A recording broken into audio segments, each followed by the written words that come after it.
Yes, hello. I am James Rowlands, and today it's the WNR486. It's Summerslam 2023. I'm not alone. I have a pleasure to be joined by the entire WNR team up side for every WWE and AEW show. It is, of course, fantastic. Jaxie, Scarlett, how's it going?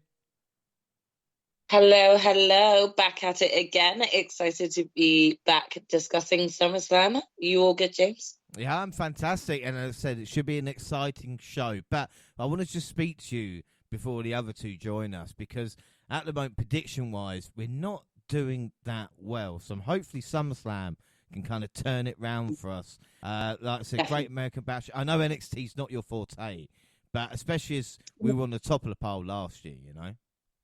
Yeah. I was severely disappointed with the results that I came out with for NXT, especially because I don't watch it and I've had like such a clean sweep with them in previous pay-per-view matches. So yeah, I'm gonna have to redeem myself when it comes to the NXT front, because I failed quite miserably at Great American Bash. It's a failure. It's more we stumbled, you know. And what do you do when you kind of stumble? You just carry on. So hopefully we can put it round tonight, you know. I have a good feeling about this, so we'll see how we get on. Yeah, without shadow of a doubt. Up next, our resident NXT expert, New Japan deity, and of course, Mr. Smug himself. It is Monty, and I say that, Monty, because you have been on fire at this moment, coming off a win, and basically looking in your best form, I would say. How are you anyway? I'm feeling good. I'm feeling tribal chiefish. You know, feeling like a little bit like Gunther. Feeling, anyone who's dominating right now. That's how I'm feeling when it comes to predictions. I'm on top of the world, and they say it's only one way to go from the top, but I think I can get even higher. So we're gonna try to do that.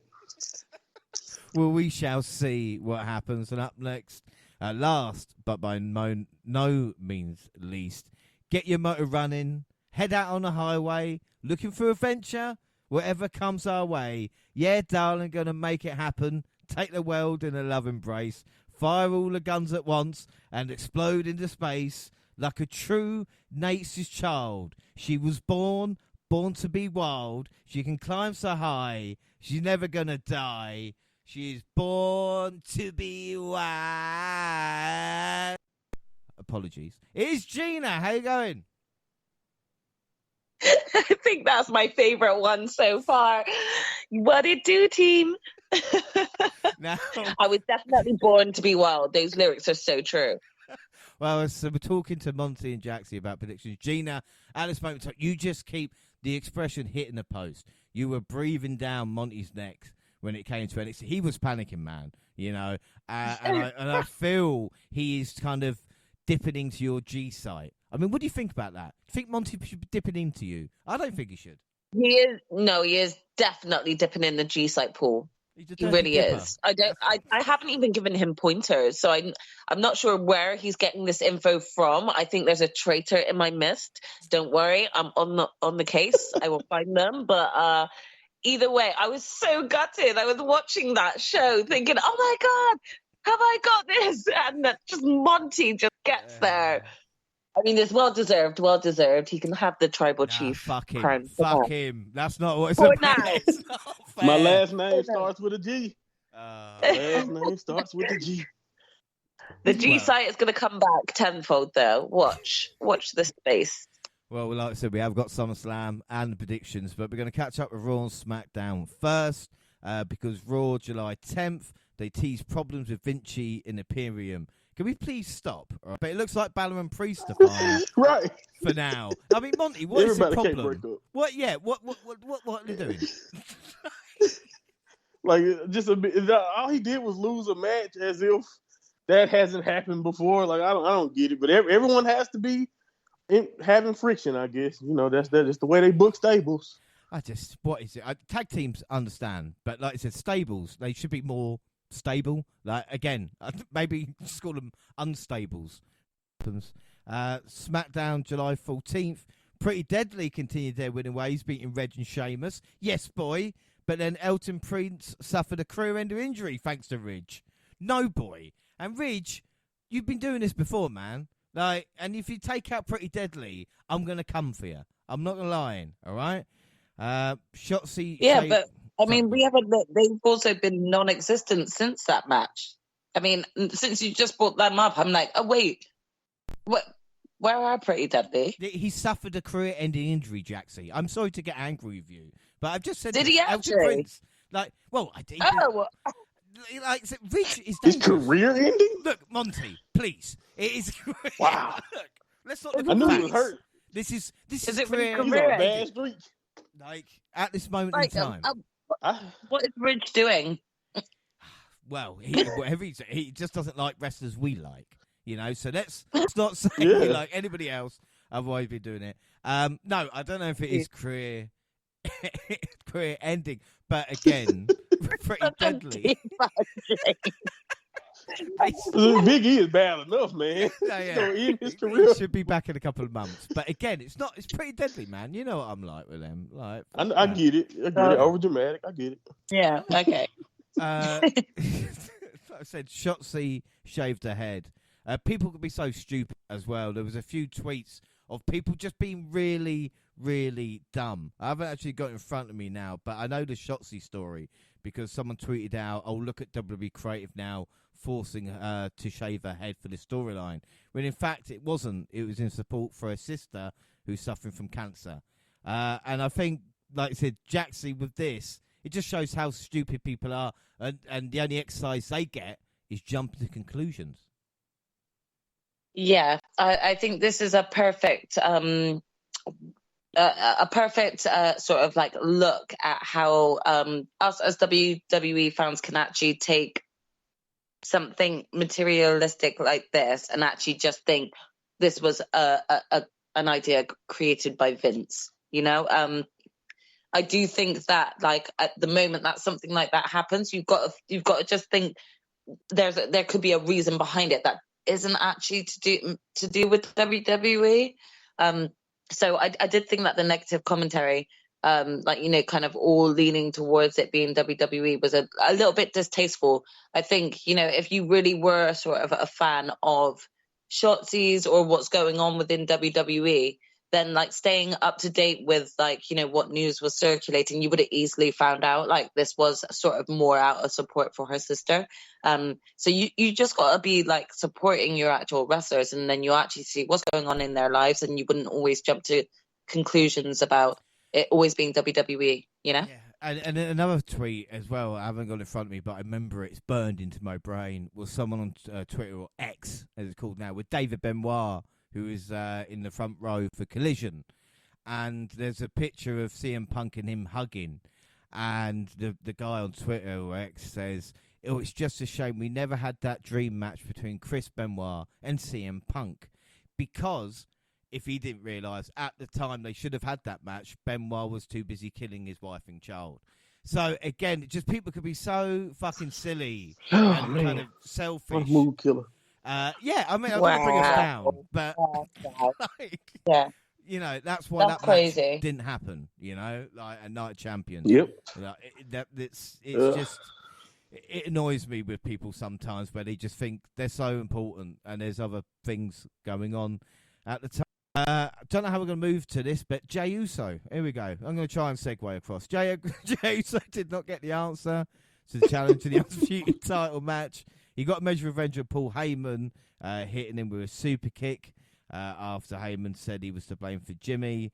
In their first United States Invitational 4-Way, which actually didn't really matter now, Santos beat Waller, AJ, and Butch. Street Profits welcomed Bobby Lashley back to SmackDown in the backstage vignette. We've seen the Profits times as well with Bobby. I mean, Gina, what do you think? Does this, everybody keeps saying it's a new Hurt Business, or can it be something different with these three guys? I definitely feel like it's like the newer Hurt Business, but I'm not mad at it.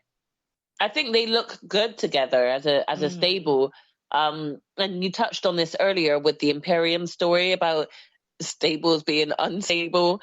For me, I'm like, you guys really need to solidify, like, leaving some of these stables. You don't have to break up every tag team and stable you have just for content and story.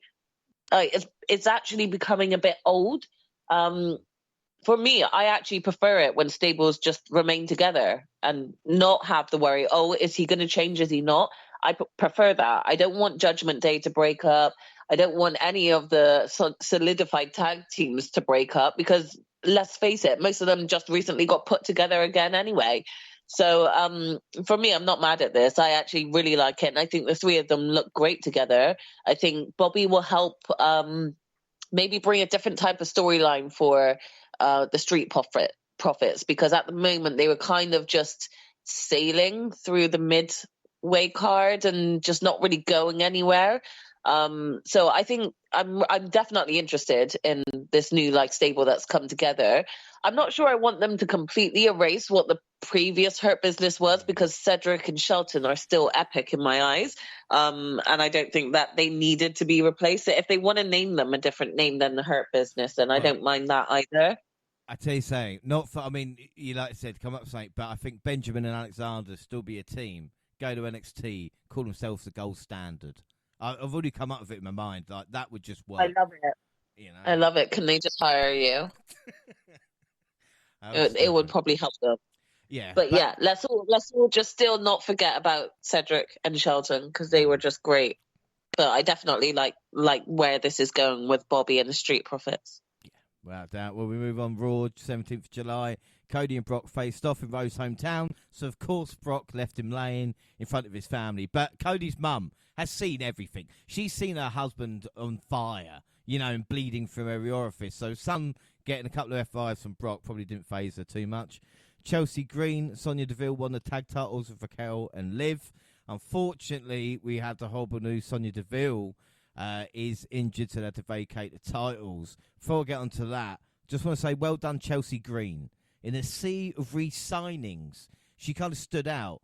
And much like an Impact, is a champion again. And fair play. A lot of people did come. You could talk about Hit Row and Karrion Kross, but Chelsea Green stood out. But Monty, the question is, we talked about this about the New Japan, the US title. Is the women's tag team titles cursed? Should we just give up now? We've already given up on NXT titles. No doubt. I don't know if we should give up, but they're cursed. They're cursed. There's no doubt in my mind that they have a curse going on.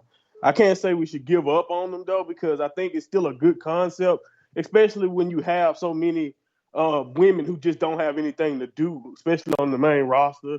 And like I said, NXT keep making teams as if they still have tag team belts when it comes to women. So I think they definitely still have value, but so far they just have a tremendous amount of bad luck. And I don't know what needs to change to make to get an actual strong run out of some female tag team champions. But I still think they need to be around. It's just, like I said, it's just been so unfortunate so far since they came up, because really the strongest run I can think of is really when Sasha and Bayley had it during the pandemic.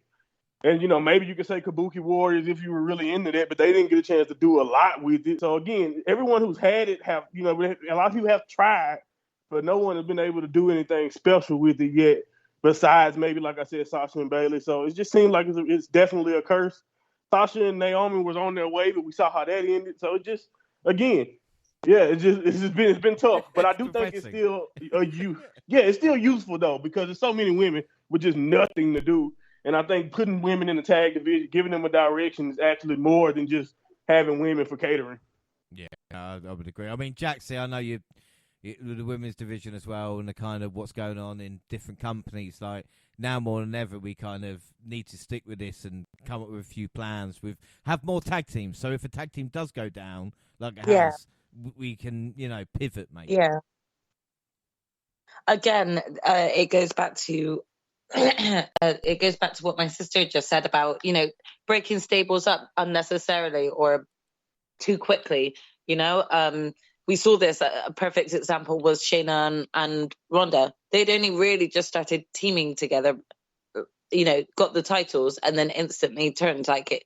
And I get that, this was a contract thing, but this is what you're meant to do in terms of long-term storytelling. We've seen WWE can do it with Roman and the Bloodline. However, they're not preparing women's tag teams enough to be able to potentially pick up the pace when things like this happen. Monty pointed out some really good points as well. Like, you had such good work ethic from some of the previous women. Like, it at times like this, it kind of makes you miss teams like the Iconics, who were just really sort of like just over, just like really had that close knit that you just like looked at and thought, those two are not going to split up, that sort of thing. I think if we're going to continue on with the women's tag team division, we really need to actually solidify some decent women's tag teams that aren't going to be splitting up just after a year and a half of being together or something, They really need to build up a rapport, but also just like, I don't know, look after the women better, because they just seem to be getting injured all the time. The thing is as well about that, especially with Triple H and what we hear from WWE about, people want it straight away, and we need to kind of, have the story be told across, what inning we're in with this certain story.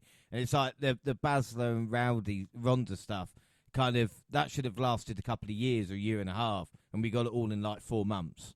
So again, like you said, it's that story of trying to get it right and trying to make it play out, and actually caring about the people we're seeing as well. Because then the crowd reaction from that, especially with the women, like I said, if they don't get featured as much or people don't know, then when it comes exactly, on, you're not building up those tag teams to make the audience members like really care about them as tag teams.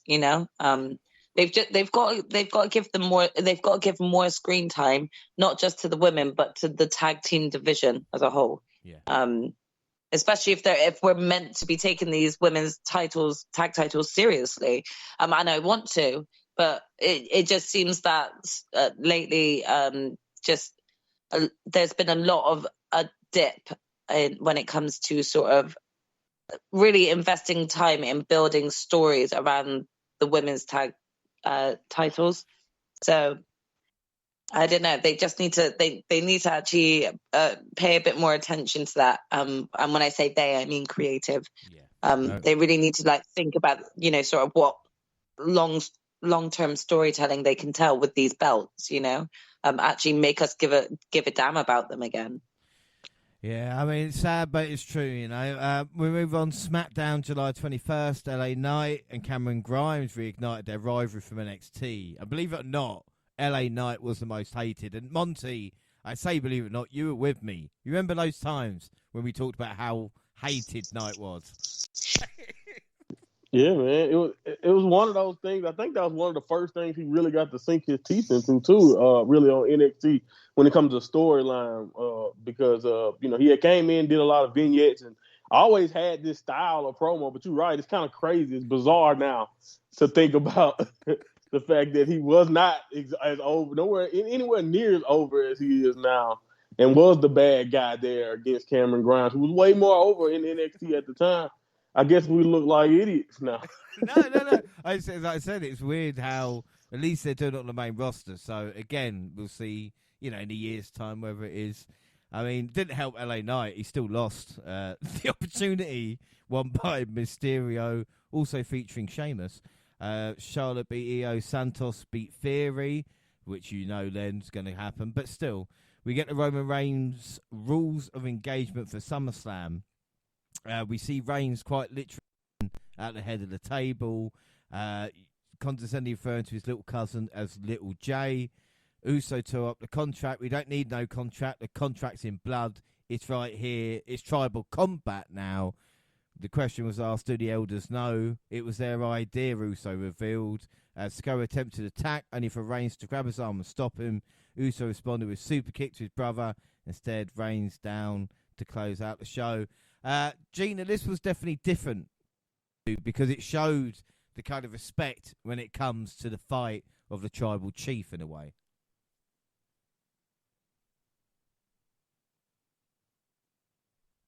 What, with regards to fighting family with family, of course. All the shenanigans, and then you see it actually quite serious, like what it meant for them, face to face, so to speak. Yeah, it definitely made the match seem a lot more like, eventful, and it helped promote the tribal combat and the importance of that within their culture. And I think that was something really like that helps drive more of the story and the importance behind these matches. And it's not just, sibling or cousin rivalry or something like that. It just happens to dig deeper within their family and their culture as well. And they bring all of that to the wrestling. We all feel that for them. We're all invested in this story, and we're like intrigued to see how it goes more. So I think it was really important that they kind of had this, and the way that you could slightly see that they wrestled but still had slight respect for each other in a way. Yeah, that's the interesting thing. Like, it comes down to it, they're still family and they still kind of know the way shit goes down, So again, it's interesting rather than the cheap shots to actually be quite upfront. Especially for Roman at this moment in time. Raw, July 24th. Owens was injured by Judgment Day, as dated on retained against Sami Zayn. Balor and Rollins had a contract signing. Lynch beat Stark to face Trish. And then SmackDown, July 28th. Roman Reigns interrupting the main event. Jey Uso was really, really good. We see Roman saying the only reason you became the right-hand man was because Jimmy was hurt. If he wasn't hurt, you wouldn't have a chance. You screwed your twin brother. I mean, Jaxie, does this cut close to... Because, like I said, Reigns is talking shit about the person Jay cares about the most. So, again, it's going to get in his head no matter what. It really does. Again, speaking on behalf of being a twin, I don't think there's no bigger insult that you can actually have than actually hearing someone to your face insulting your twin. It's the biggest insult. And then if you're thinking about this from sort of like this tribal combat aspect, he's just doing so much more disservice to, the Usos, the Uso family. I myself felt a very lot of anger towards like sort of the disrespect. I would never stand by and just let someone talk crap about my sisters, any of my sisters, let alone my twin. But if you talk crap about my twin, I'm going to see red, So I think Jay handled it really well, like the way that he was just like you've hurt my twin, so I'm coming for you. Like, he laid it all out on the line for him. And that is exactly what I would do. So I've got nothing but respect for the way that Jay handled himself. We'll discuss Jimmy and everything else later, though. We then see Jay and Waller. That ended with Roman Reigns beating the shit out of Jay. Raw, July 31st. Logan Paul, Ricochet's official. Raquel confronted Ripley in a good segment. I'll tell you what, if it wasn't for Dom, Judgment Day would be cheered as faces. I've never seen a couple get such different reactions. Maybe Sable Mero back in the day, but nothing. Brock beat up Cody again. SmackDown August 4th, LA Knight beat Sheamus. And, of course, Jey Uso beat Solo Sikoa. So that was Raw and SmackDown. We'll move on to the kickoff because there was... This confused me. We had two... I know you guys maybe don't watch the kickoff, but we had Kayla Braxton and Jackie Redmond. Don't know why we had two of them for. Not there's two problem with two women, but maybe have like Beth Phoenix or, Natalia or someone that can maybe talk a bit about the action rather than just doing links. Booker, Barrett, Rosenberg round us off. Wade's on his way to Raw. Monty, is this a demotion or a promotion? Because Wade might be happy about the third hour, but he's not going to be on SmackDown anymore. So, what are your thoughts? I don't really, that's fair. It's like, how do you look at it, honestly, especially when you think about SmackDown having Roman and feeling like, I guess, the A show for a little while. But I mean, I don't know. I don't think it's a downgrade. It is Monday Night Raw, like you said, and that at least has the reputation as the number one show or whatever, even if it may not be the number one show or hasn't been the number one show for a while now. So I don't really know. I don't think it's a demotion, but I think at the end of the day, the whole announcement for me was more so about Michael Cole and just the fact that the sponsors or whoever else is like, no, we think we should have more Michael Cole, and that is the opposite of the way it used to be. It's like, I promise you, just go back 6 years, probably not even that long, but go back a few years ago, and say that the WWE is going to make sure we hear more Michael Cole. And look at what the internet would say versus what they say now. So it's been amazing the babyface turn Michael Cole has had, publicly. But no, I don't think it's a demotion for Bear. Honestly, it's a trade if we being real. He's still on television. Like you said, he's here longer. I don't know if he's going to like the fact that he has to do that in the third hour. That can be a drag sometimes on Monday, but we'll see. We'll see. I think it's fine. I hope someone come up to me because I've got some bad news. And he went, oh, I've not heard that before. We see Saxton and Titan presentation and nothing else on the kickoff. Literally nothing else in an hour. Out of my life I'm never going to get back. At least I'm not resentful. Main show, August 5th, Detroit, Michigan. It's SummerSlam 2023. I think it's like the 8th SummerSlam reviewed on this podcast, which is crazy. Motherfucking Kid Rock with the opening video. Jaxie, I don't know about you, though. I love the opening video and shit. But again, I don't think the crowd was that well lit as opposed to the way the lighting was on them. And it looked smaller than 50K. I might just be used to massive stadium shows now, but I didn't think it looked that impressive. Yeah, it was a bit weird because there were certain times where the camera would like pan out to the crowd, and there would be the sound of all these cheers, but the crowd didn't seem as lit as the cheers were going. So I was like, maybe pan out to a different side of the crowd, maybe, I don't know. But yeah, I think the only thing I have to say on the opening is that the pre-show was an absolute waste of time, and you could have easily had the Battle Royale on there, and that would have gotten that crowd lit for the beginning of SummerSlam. I'm just saying that. So it really angered me that we didn't get anything on the pre-show, really. It's a bit weird because, again, talking about being lit, and even the lightning choices were like this wasn't bright. You couldn't actually see. I mean, Monty, you know how anal I am with stuff like this. Am I wrong here? Like, did that really look that impressive, the setup? You sound very spoiled. I know you haven't went to Wembley yet, but man, relax. No, I'm just playing. No, I see what you're saying. It was definitely a little bit different, especially if you compare it to some of the stadium shows they've already did this year that just seemed packed to the brim. But I don't know. Maybe I don't know exactly why they changed or what decision they decided to make production wise. But from what I recall, Detroit, Ford Field, used to be really. I remember. I think that's the same place. 23, right? WrestleMania 23 was there, and I just remember it being so packed and the environment was different. So I don't know. Something definitely was different, but I can't put my finger on exactly what was. If you know what I mean? Yeah. Well, good. As long as I'm not just going crazy. But we kicked off SummerSlam with a match that was hoping to go viral in WWE's eyes. Logan Paul versus Ricochet.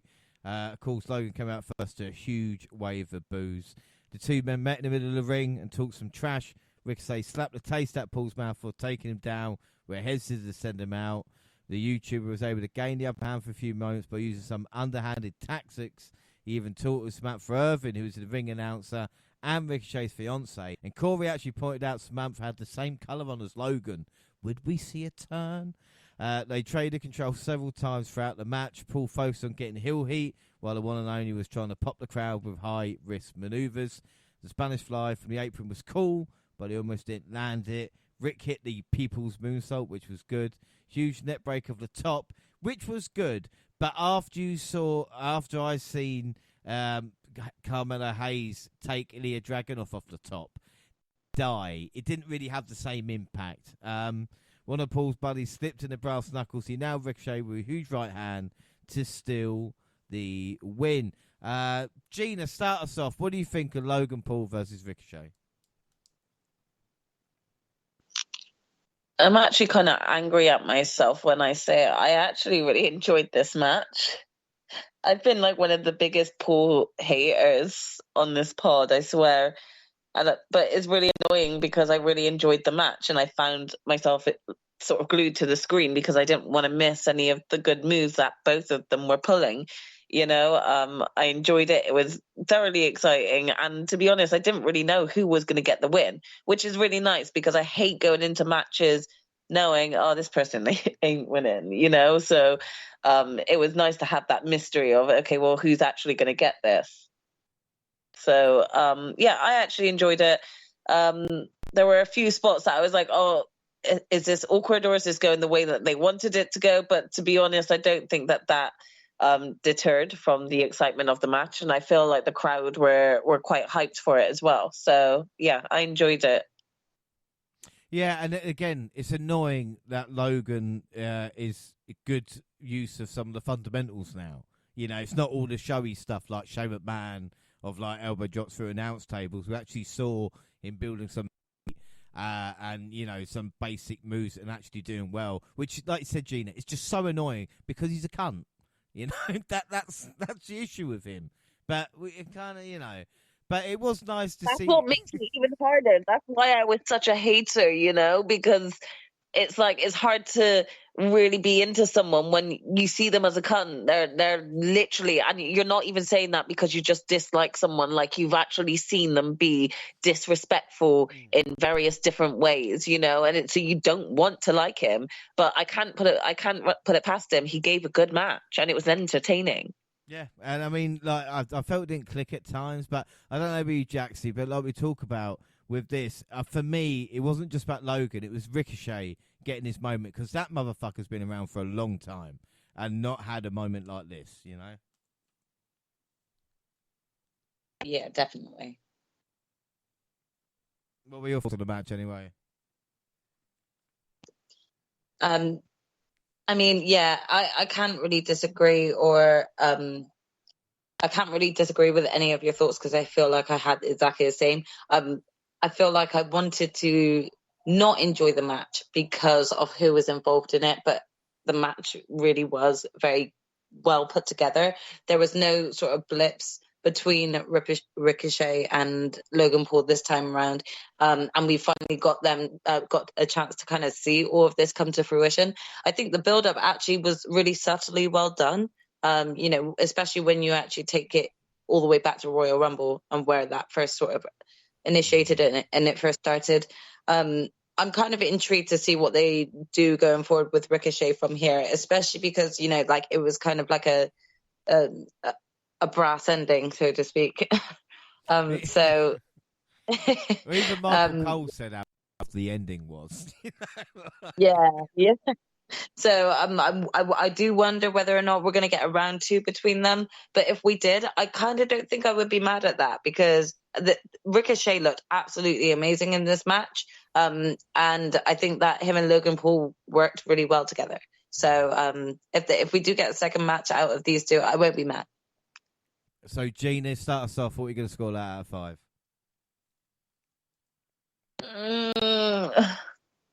Okay, I'm going to give it a 4 because it was good for kicking off the show, getting the crowd hype. They gave us high-flying moves. Actually, wait, no, the ending sucked. Wait. 4. Just leave it as 4.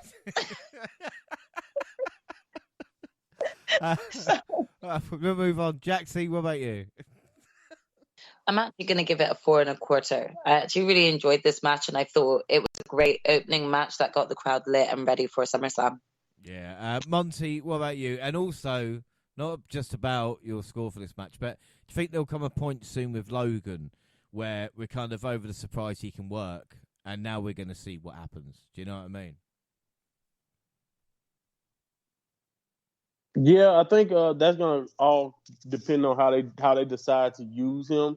I think honestly, for me, that I'm not under the illusion that he can't do it. I told you guys after the last time he wrestled that I'm done telling you guys that I'm surprised. Now it's but like you're right. Eventually, after the surprise wears off, now it's about expectations, and people are going to be expecting, you know, certain things from you and your matches. But I do, like you said, you mentioned a great point, James. It's no longer just doing spots. He's not just hitting the high spots and showing off athleticism. You know, he's doing things that I don't even know if people who've been experienced. But like, I love Hangman Page, but no one or his knees want him to do a buckshot lariat from the ring to the floor. I don't even know how Logan did that, you know, the way he did, because honestly, that's not good for his knees long term. But he's not going to be wrestling all the time. So I think that's the thing with Logan. Like, I think they're going to continue to keep his appearances spread out so you can continue to hide his weaknesses while also allowing him to improve in between. And just all about what you decide to do with him next, because the one thing he has, even over some people who've been on the roster a long time, no matter what he does, because people hate who he is, he gets a reaction. He knows how to play off that, and that's the that's the biggest compliment I think I can give him. That his matches are not really the best when it comes to psychology, but he is, because of the faces he makes, the way he acts every time he does something good. It's just everyone wants to see him get his ass, get it. As a matter of fact, that's why his brother gets these pay-per-views and people want to see him fight. People just want to see people take these Paul guys out.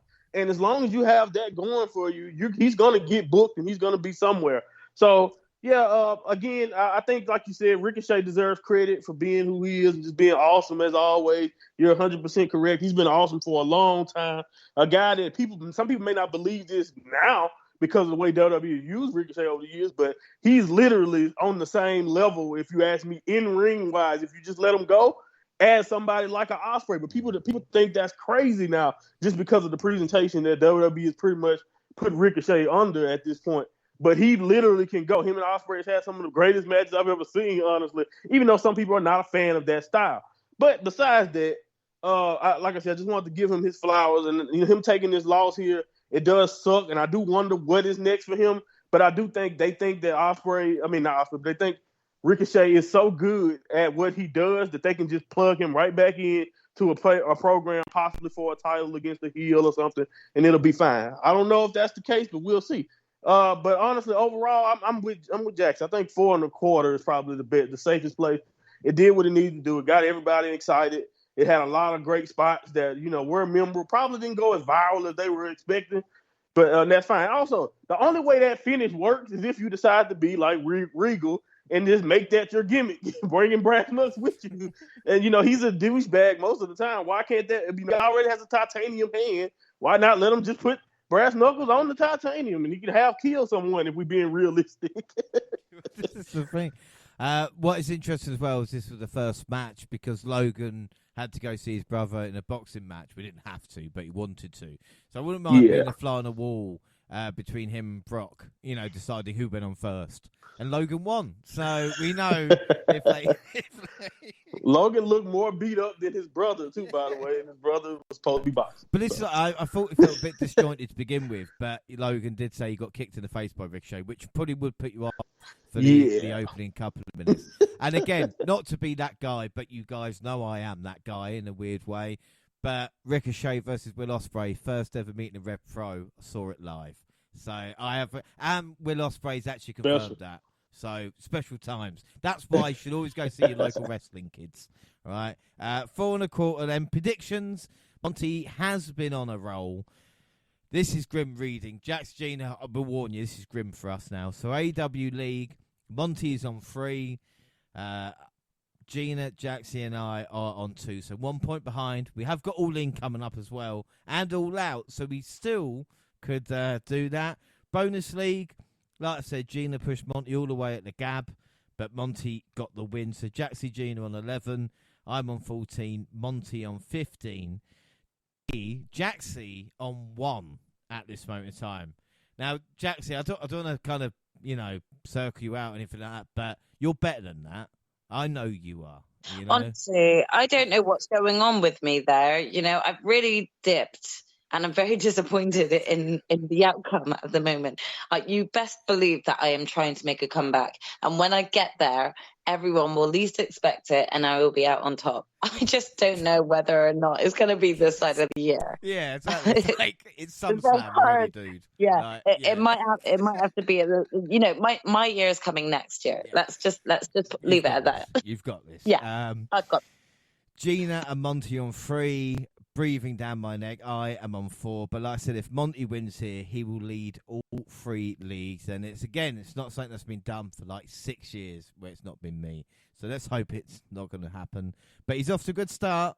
Monty, Gina, and I went Logan. Jaxie, you went Ricochet. You went Ricochet in this one. Jaxie, what are you doing? Come on. Listen, I really thought that we were like using this match to elevate him. Okay, so I really wanted to like be behind him and get this. I failed. Listen, we already established that my year is coming next year. All right, so going forward into the rest of these predictions, let's all give Jaxie a little bit of a break. Okay. Right. Well, Sheamus gave you a little bit of break by arriving in a monster truck. Takes me back to the late 90s. I expected Sheamus to kind of run over a couple of, expensive cars, but it didn't happen. The second match of the night was arguably one of the most anticipated as Cody Rhodes and Brock Lesnar met for one more showdown. Gina, what did you think of the music for the build-up video for this? It was an interesting choice. I don't know if I really liked it. I just was like, I wasn't sure. Because it's going to have that heavy, it's a heavy tone to it, so to speak.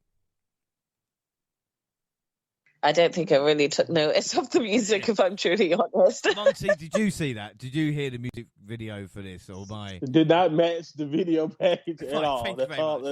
Did not match. No, it did not match it at all. I don't know what the hell, what choice that was, but no, it did not match what was going on. Good. It wasn't just me then. Sometimes I feel like I'm going crazy. Sometimes I am. Rhodes didn't wait for the bell and tried to attack Lesnar right at the gate. The Beast Incarnate threw him with a suplex, but barely did anything to stop the assault from his opponent. Lesnar kept finding ways to take Rhodes off his feet, but only seemed to keep him down for a short time.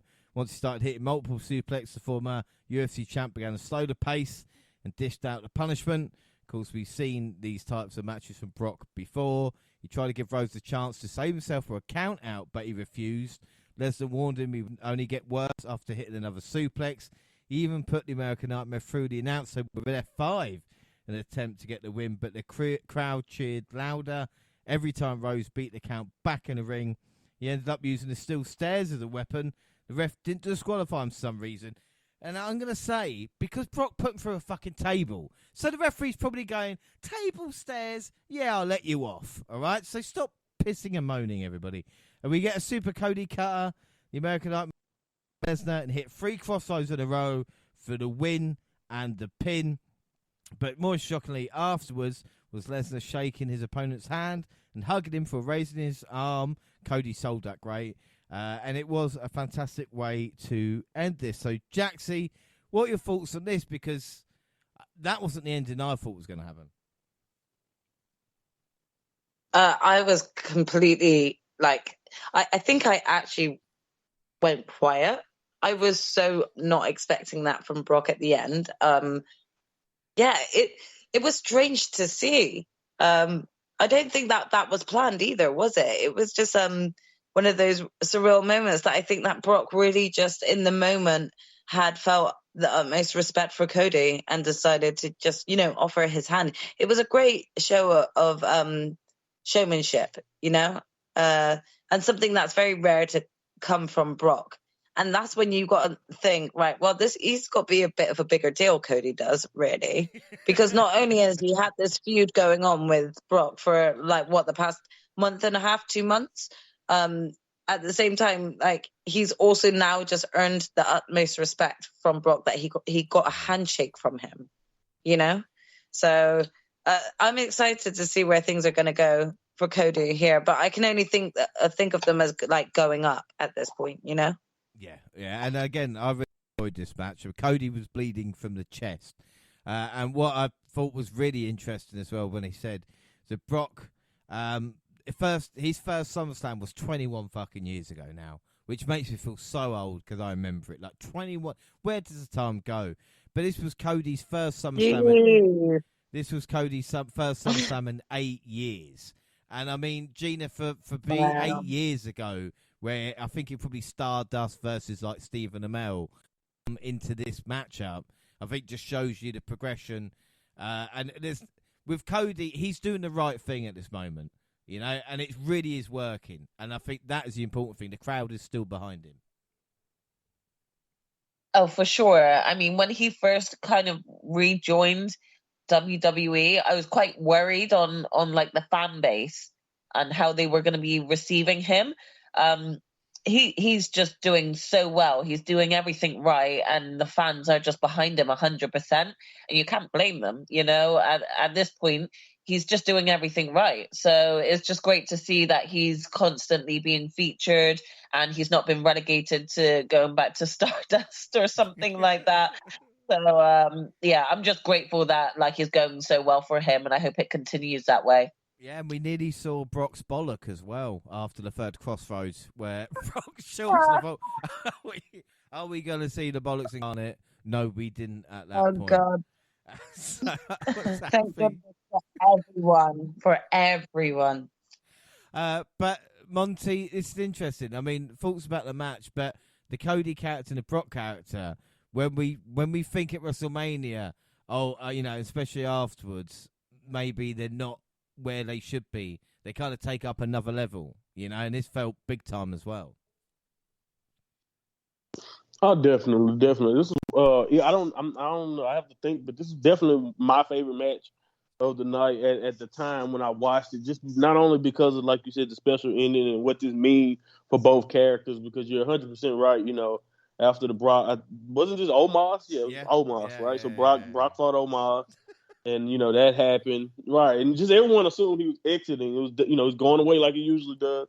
But to stick it out and have this, even though it dragged, Brock wasn't there for every date, but he showed up a lot, put a lot into this feud when you think about it for Cody, a lot more than he's put into for a lot of other guys over the years. And I just think it's an ultimate, not only a sign of respect, but it's just a sign that Cody really might be that guy that they feel like picking it up for John Cena. I mean, honestly, think about it. Since Brock Lesnar took out The Undertaker's streak, and then maybe that moment with John Cena when he beat the hell out of him at SummerSlam, like Brock has been unstoppable and has not stopped to really give anyone, the mantle. Of course, Roman kind of took the mantle.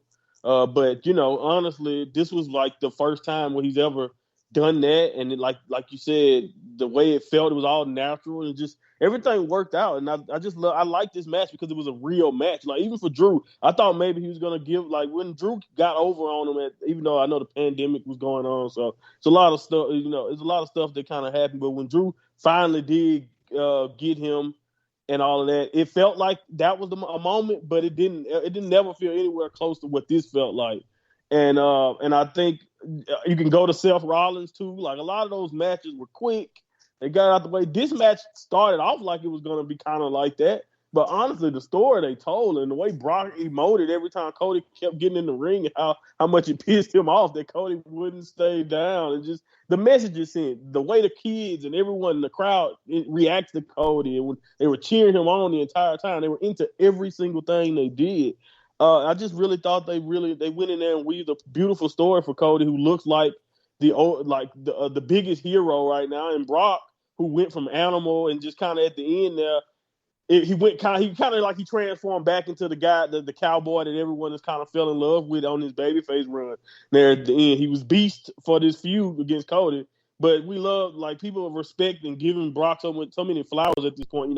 It's people who are having real conversations about him being Mr. SummerSlam. You mentioned that initial SummerSlam 21 years ago against The Rock. I'll never forget that, when he kind of got that mantle passed to him. And yeah, he left, but when he came back, he kind of just picked up right where he left off, being dominant, being the next big thing, being the guy. He wasn't the next big thing anymore. He was the guy in that spot. And this was a nice symbolic gesture of pass and get on. And I also think it was genius this way. Even if it wasn't playing, if you guys are still thinking like I'm thinking, that we're going to get right back around on this story for Cody and Roman again at some point, I think it'd be cool if Brock was to help out, later, because, I don't know, the bloodline wouldn't be, I don't know what the bloodline will be by then. Even if will Roman even have help, now that I think about it, the way things are going. But the way I thought, I was like, man, that would be smart, because then you already at least got this relationship, or at least this respect, and Brock can't challenge for the belt anymore. So it would make sense that he would play a role in finally taking that belt off Roman. But who knows? Honestly, it was just a really beautiful moment there, and I thought they did a really good job on the match. Told a great story, so I was really into this, man. And I'm very happy for Cody, because again, he really feels like he's that number one babyface that he wanted to be. Not necessarily just in AEW, but probably his entire life he wanted to figure it out and get exactly where he's at now. And he seems like they're putting him in the right position to be that guy. Everywhere they go, he's getting the right reaction. So yeah, man, I'm really happy for Cody, and I thought this was an awesome moment for both guys. Yeah, I mean, my only thing I would say about this was to have the match on second, especially with how popular Cody is at this moment in time, especially how people are looking forward to this match. I think it took a lot out of the crowd. And I feel with how the night progressed, you could kind of tell that as well. And again, not having to get the crowd, like I said, I was praising, Money in the Bank, not just because I was in it, but I just felt after this, the crowd was like, right, we need a little bit of a break, and which they kind of didn't get. Anyway, with Jaxie, with you, what would you score this out of 5, Cody versus Brock? I mean, I really enjoyed this match. This for me went pretty hard. I'm gonna give it 4 3/4. It was really good.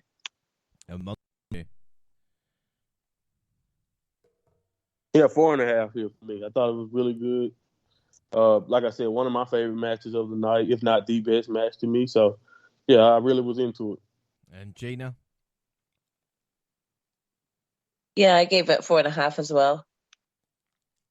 Yeah, 4.5 from me there. Good stuff. We moved predictions. All went Cody. The Jaxie are on 1. The rest are on 2. Then we had the Slim Jim SummerSlam Battle Royale.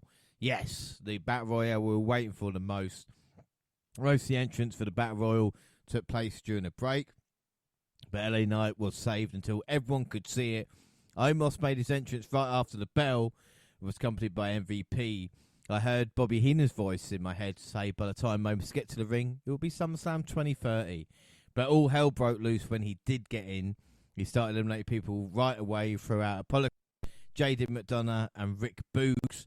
Tommaso Ciampa had a nice run of eliminations. Paul Bronson Breed took him out. Saw a few different feuds addressed here, including Santos and Austin kind of eliminated themselves. Almost came out of the match. Got a huge pop up with the crowd with everybody teaming up to get him eliminated, which you always like in Battle Royals.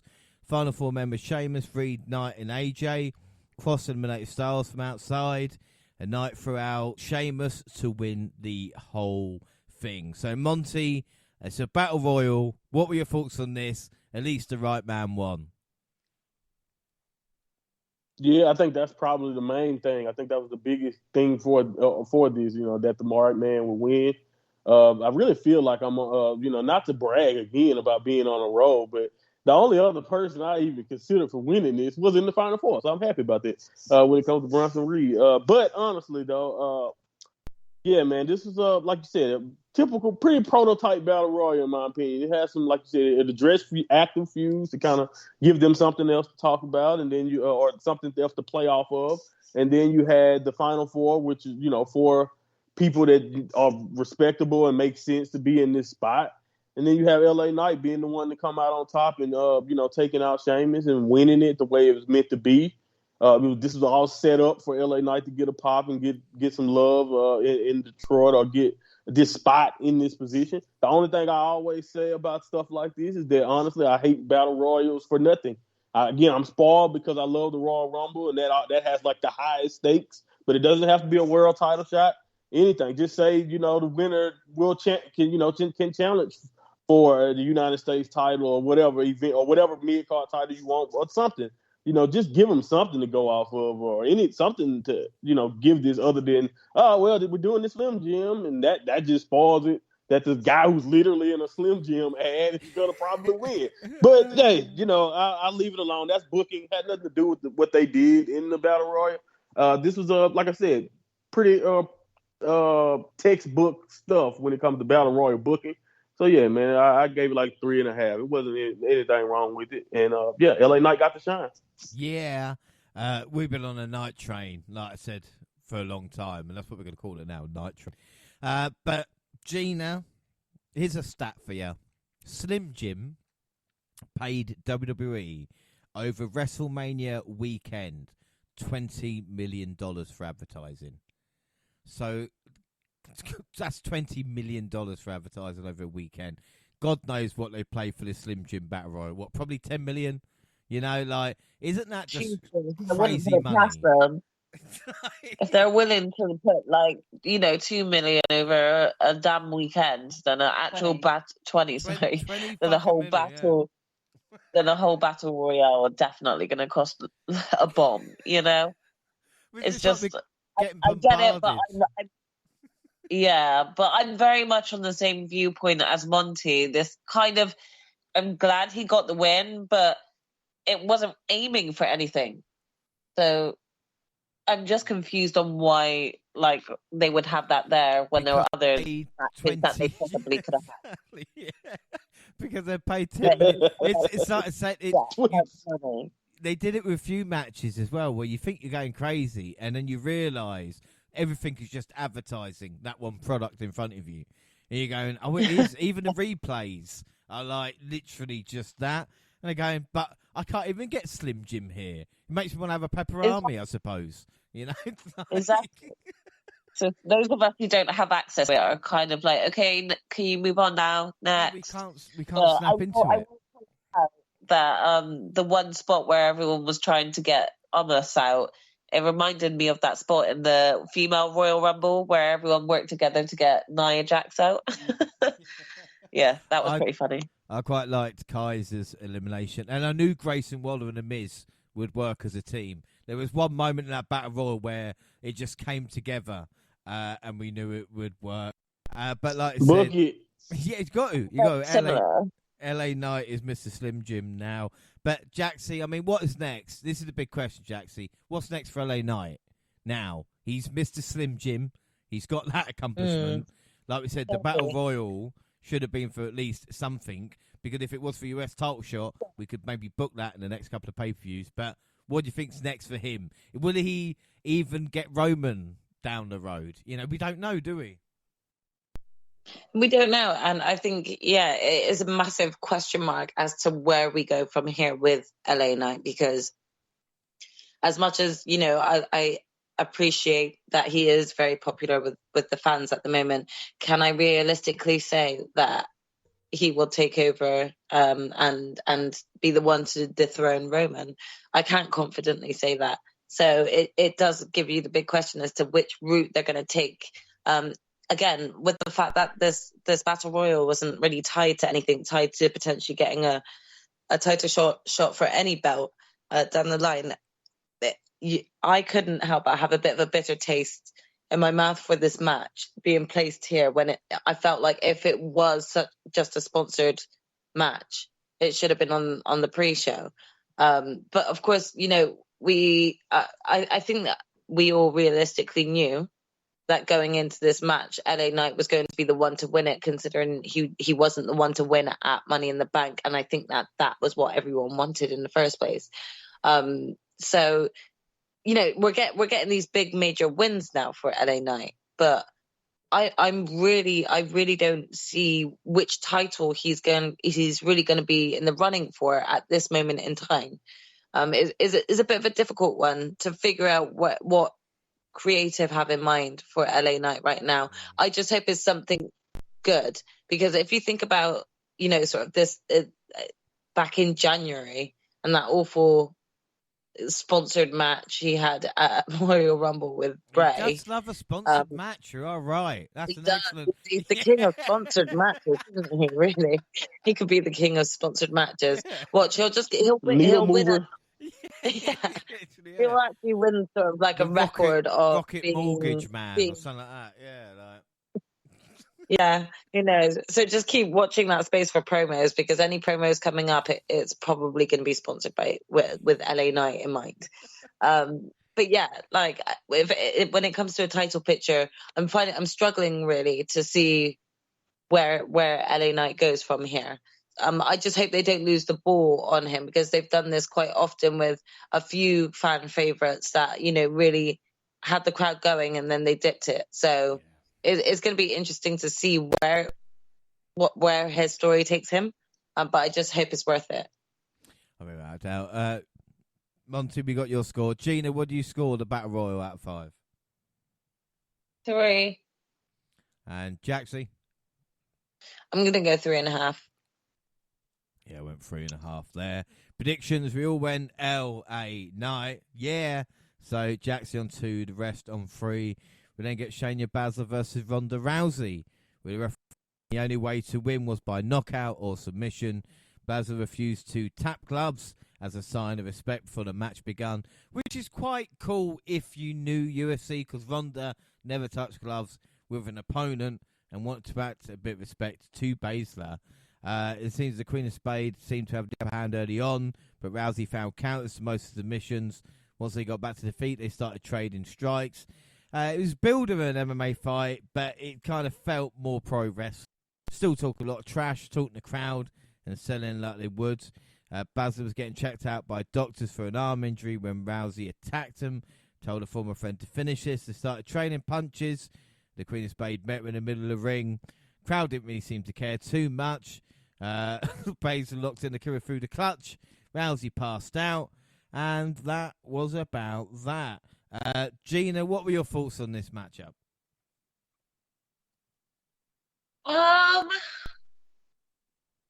This one's a hard one. There wasn't anything special about it, but I was also still quite invested, if that makes sense. So, yeah, I enjoyed it. I was invested in the storyline, but there wasn't anything that like super wowed me about it, apart from just the brutality of some of the hits that each other like had taken. But all in all, I still enjoyed the match. I thought it was good, and I think I knew that this was like a sort of exit match for Ronda as well, so it kind of felt like that. Yeah. I saw it as that, if that makes sense, you know? Yeah, I thought it's strange. And the makeup choice was strange as well, because I thought maybe it's because they will be fighting, they kind of want to look like bruising or bleeding anyway, but to kind of have like black and red makeup, like to start with, you're going, oh, what are they doing here? It's a bit odd. And, you know, obviously, sharing it in the back as well. Because it's the same fucking makeup. Come on. I know I'm like that, but, you know. Yeah. But, again, it's interesting because if you're wondering why wrestling fans probably don't like MMA or UFC fighters, is because if they did, they would watch UFC or MMA. And the reason they watch wrestling is because they want to see a wrestling show. Would that be fair to say? You know, like... Well, yeah, for sure. I mean, it's all good and well you saying this is going to be, a MMA match, not a wrestling match. Well, A, no, it isn't. It was a wrestling match. And B, if I wanted to watch an MMA match, I'd go and watch MMA.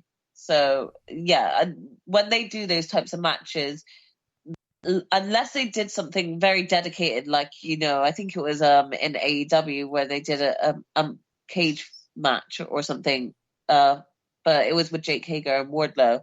Like, that felt more like it was along the lines of it taking, you know, a different approach with the whole wrestling match change up. This one, it just felt like a standard wrestling match, so it wasn't anything special to me. Yeah, no, I think Monty mentioned, like, if this was in a fight pit or something like this, it might be a little bit better. But, I mean, Jaxie, what are your thoughts? Because I know you've been a huge fan of Baszler. Is this the kind of start now we talked about, you know, to kind of build from this momentum? She's put Ronda out. That should be done. Now it's all about the new baddest women. Yeah, I certainly hope so. I certainly hope they don't drop the ball like they did shortly after Elimination Chamber when she first came over as like sort of the real badass at that point, you know? So we don't want it to dip again. We need to like stay on the ball with Shayna at this point. I personally, again, with the match, I have to agree with bits and bobs of what you guys have said. But I would have quite liked exactly what my sister said. I would have quite liked if they actually truly dedicated themselves to this match and actually changed up the ring just for this match. We know it can be done. We saw it in AEW. But it's just all about them, like actually putting in the effort to actually create that ambiance. They did a lot with their promos, you know, not just at the beginning of this match, but across Raw and SmackDown to kind of show how much training they did, you know, within UFC together, first of all. And even just sort of then going into dipping into sort of backstory of them staying and living at Shayna's house for a bit and training together then. So I felt like if they had changed the ring up, there would have been a bit more investment in this match. if that makes sense. But from an audience point of view, you know, I think that because they kind of tried to make it sort of like an MMA like sort of rules fight, but then just had it in sort of the square ring, it didn't really do anything to make the audience feel like it was a much bigger match than what it was, you know. Ultimately, though, I think that it was a good match between both of them. I think they both know each other really well, and neither of them like held back on one another. Like their moves were pretty hard hitting. Shayna was really just sort of keeping up with Ronda, and ultimately was the one to put her down. And I got to admit, even though the match wasn't like, you know, sort of massive loads of excitement throughout all of it, there was a certain satisfaction at seeing Shayna pick up this overall win and actually knocking Ronda out, KOing her at least. So, yeah, I didn't mind this match. I still enjoyed it pretty much. I really liked how it felt like throughout the match. Both women didn't feel like they were holding back. And so that's what I can appreciate about a match. Yeah, without doubt. Monty, I mean, what are your thoughts on this match? And again, another question, as Gina pointed out, if this is Ronda's farewell, was Ronda Rousey's run in WWE a success, you know? Man, it's crazy. Yeah, in a couple I'm not of gonna minutes. say If you could just round it up. Yeah, that is a tough question to answer because I do think it definitely started off successful, man. Like that first run, you know, she accomplished some pretty good stuff. Like not only the match, the moments with Triple H, and then people may not agree with this. Maybe it eventually happens, but I don't know. It would not be a triple threat women's main event without Ronda Rousey. I just don't think they would have even felt that anyone else had the name value at the time to even put them in the end. People may not agree with it in hindsight, but at the time when they did it, no, she still had name value. She still was popular enough with wrestling fans that it worked. But I think, you know, stuff that she said and a lot of other stuff that happened when she was on break kind of brought the second run started that off on the wrong foot. Even though people were happy to see her initially, I remember the pop when she showed up. But, you know, they turned the heel and they just, you know, they didn't really put her in the best situations that fit the things that make her who she is. And then even with this Shayna Baszler stuff, I think a lot of the reason why the crowd were like they were is, like you said, James, like they told a pretty good story, but they decided they tried to tell this story in a matter of like 4 weeks really. And it's just like, it just deserved way more time to let this feel more like a send-off. Even though we know that's pretty much what it is, it just seemed abrupt when you think about that they were just tag team champions, and we thought that was about to be an actual run for some time. So it's kind of crazy how that turned out. So I don't know. I think overall maybe. I don't know. I'm not gonna say it wasn't a failure, but I don't know if I can go and say it was a home run success. That you would think someone with her name value back when she was coming from MMA, like what you would assume that she would do.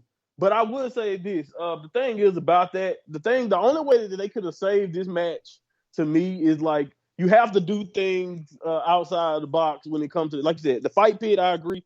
Was my choice. Just make him do what Riddle did on NXT. He got a great fight. Or Ken Shamrock back in the day, or like you guys said with AEW, they did a really good job of adding the way it should feel.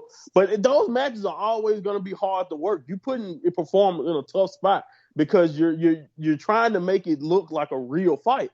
And if we're being honest, I watch MMA. James, I know you at least know, you watch it too, right? Yeah, so, yeah. What's the most interesting part about MMA, honestly? It's the sheer violence of, like, the stand-up and all that. If you're just watching grappling, Brazilian Jiu-Jitsu or wrestling, some people can like it. I'm not saying it's not, it doesn't have technique and all that, but it's not the most interesting thing to watch when they're laying on each other and just doing grappling. It's not. So when you try to implement that in the wrestling and this is just more proof. These matches just more proof to me a lot of time of what makes, like you said, what makes wrestling. Why wrestling is so special. The fan engagement and all that. It would have told, again, I completely agree with you don't, or MMA, you don't know when it can finish, but even if they'd have told the story of Baszler out wrestling Ronda in a wrestling match and having that point of you never cared about wrestling enough to kind of learn this, To learn the tools, exactly.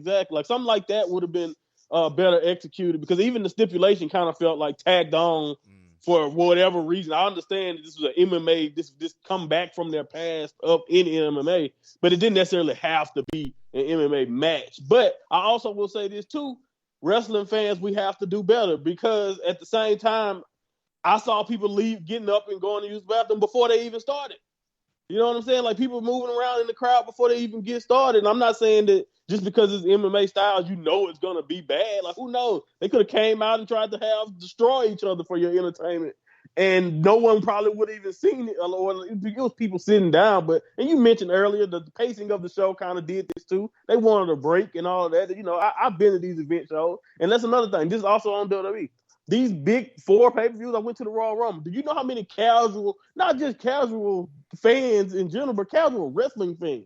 Like, it's probably people many people in Summerslam who don't know who the hell Hiroshi Tanahashi or Will Ospreay is. You know what I'm saying? So that's who go to these shows. Yeah, there was a guy on Kickoff in the panel behind them, kind of, looking on the screen and get his mates involved, doing a Hogan pose and a Macho pose. Which again, exactly, like that's not they don't even, like you said, you got people walking around full cosplaying Hogan and Savage gear, and these guys, like you said, have not wrestled in years.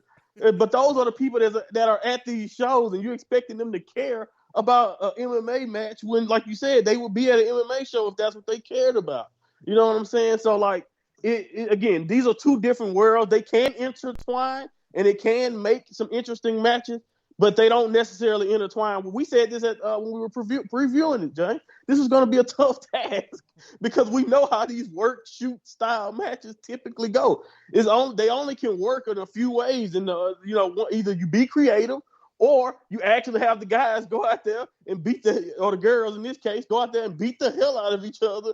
But you don't want anyone to get hurt, and we know they're still friends. Like, that's what I'm saying. This is what makes wrestling, and what makes MMA. And they have their strong suits. They have similarities, but in the end of the day, they should probably be, for the most part, split apart and being who they are, separately. But anyway, I do think the girls work hard, and I think that I've seen a lot. I saw stuff online while it was going on that was really negative about this match, and I was like, that's so unfair to them. Like, because I thought they actually worked a pretty good match and they tried to tell a good story. But again, it's only so much you can do in this format. So again, I think it was a lot better than what a lot of people were saying.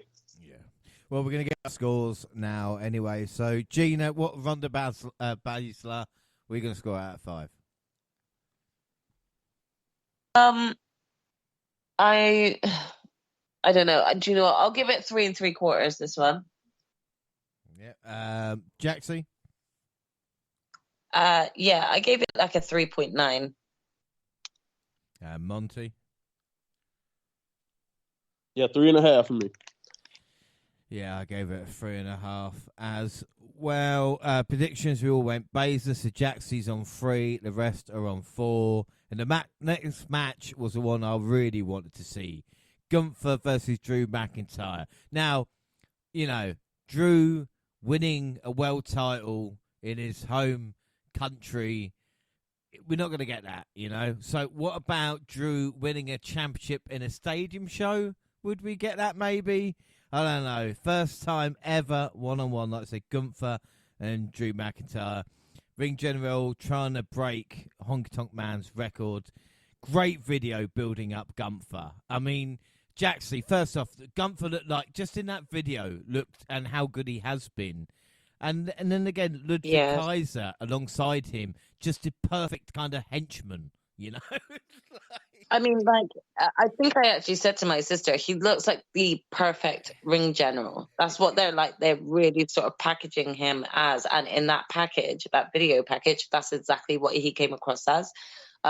He gave me real sort of general vibes from sort of, there's like a general in anime called Full Metal Alchemist.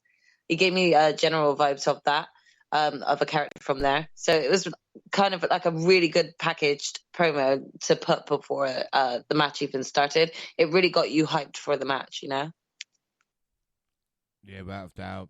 And also, as I said with Ludwig there, just kind of doing the talking, but the talking would be done in the ring with these two guys as they stayed each other for a long time. Now, I know we all want that kind of, Rock Hogan moment, so to speak, but Drew, sometimes the crowd is not working, so just go for it. I think this match might have started better if they just traded straight away, but we did have some wrestling with McIntyre scoring the first knockdown. Gunther made note. He responded by bringing the challenger down in a headlock. It took him a while to get started, but once they did start throwing chops, they were swinging for the fences. You could hear the impact of each one, and you can see McIntyre's chest coming red. They both worked hard and got the crowd to wake up, and then it started heating up a little bit more with Gunther kicking out of a Claymore. And once he recovered, he hit McIntyre with a few big moves, followed by a powerbomb for a clean win to retain the title. Monty, thoughts on this? I mean, Drew didn't get his moment, nearly a year after losing from the Clash. Can I just say the bloodline didn't help him? But anyway, what about this matchup? Gunther and McIntyre, what are your thoughts? Hello. Oh, my fault. Sorry, I'm saying hello. Anyway, my thoughts on the match. Again, I think you made a really good point about the way it began. It really started off slow, and I think that really was to the detriment. I immediately was, and I think this is me. Maybe this is me, and that's the problem with this one. Coming into it, I was just like, "Oh, this is good. This can be just as crazy or better than Sheamus and Gunther," and it just it did not ever really feel like it got to that point. The crowd, again, I don't know if it was just them being tired, like you mentioned earlier, or it was just like just felt disjointed or whatever it was.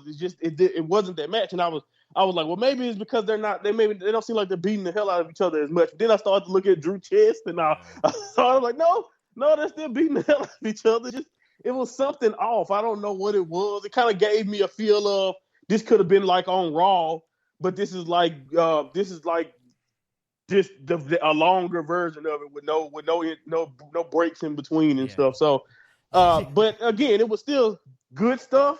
I didn't have a problem with it overall and all that. And Gunther still is great. I think, honestly, Gunther is, like I said, top 5, top 3 workers in this company at this point, and he's easily right up there. And every match is a spectacle. But this one was definitely lacking in comparison to maybe my expectations and comparison to some of his other defenses. Like, I hate to say this, James, but man, I was more into what Gable did against him. You know what I mean? Like and maybe it's styles, because I think smaller people work better with Gunther, and better than working with big guys. But again, that was my takeaway from it. But what did you think? I thought it was solid overall, though. My problem is momentum. Drew has got no momentum whatsoever. Returning and all this lot, but teaming up with Riddle, and people know, because they keep mentioning Honky Tonk's record, that, Drew's going to have to do something special to win. Like I said, I would have started off with Drew hitting the Claymore straight away. If he's going to kick out a Claymore, kick out straight away, then the crowd are invested and go, okay. But with Drew at this moment, I just don't know, because he's failing everywhere he goes at this moment in time. And again, I know people say wins and losses don't matter in wrestling, but I think they do. And again, we talk about the Clash, or I talk about the Clash from last year where Drew was kind of building up, and they've not. You had the feud with Karrion Kross afterwards, the WrestleMania match with Sheamus involved. But again, I would have had Sheamus and Gunther in this one, this matchup, as opposed to Drew, because it's just, I don't know with Drew. Again, I'm biased. Yeah. Man. That's my problem. I mean, Jaxie, what do you think with McIntyre? Like, what can be done now? Like he's failed at everything. I don't know, because yeah, do you know what? It's not that he's failed. I think that it's a real shame, because his peak moment happened during lockdown. So it really was a moment that really was without the crowd, even though the crowd were heavily behind him at that point. And again, it's like what Monty said, the crowd were really weird in this match. They weren't really as receptive They did come across as quite tired as well. And so but also I think for me, even watching this match, I couldn't help but myself to sort of compare it to the Gunther Sheamus match. And it was just kind of like, in certain moments, I was just kind of like, imagine if Sheamus was here, would it be a bigger pop? I'm not sure what could be done with Drew at this moment in time, because, you know, it's not exactly like he's done anything wrong to not warrant a big pop like he should get. But it's just that there are other contenders within the wrestling talent right now that I think has piqued more of the fans' interest, you know, and that's through no fault of Drew's at all. But yeah, there was just something about this match that I just don't think the crowd connected with. So it just kind of felt a bit lackluster. But I too also agree with what you said. I think that Drew should have came into this match starting off with a big Claymore and just have it like sort of heavy hitting straight away. I don't know why it just kind of felt like it was a really slow build up throughout the beginning of the match that didn't really catch the fans' attention. It's like Drew knew he was going to lose, like I said. And again, I don't like we sort of dive to the outside on his feet, which is great. You know, the nip ups, the other things. You know, like when's the last time he beat someone with a future shock? You know, it doesn't happen. So again, maybe we're a bit more time in the right crowd. But for me, it's McIntyre's stupidity costing him. So why go to the top and then dive on the top rope and crutch yourself? Like I know what they were trying to do. That was a questionable moment for sure. But again, you know, I'm the only one kind of crying at his TV. It's like, what has happened here? Like, you know, and again, I'm never going to say, oh, Drew would be better off elsewhere, but assess the situation, sort out what's happening, even if it's a contract or anything like this, and come up with a plan.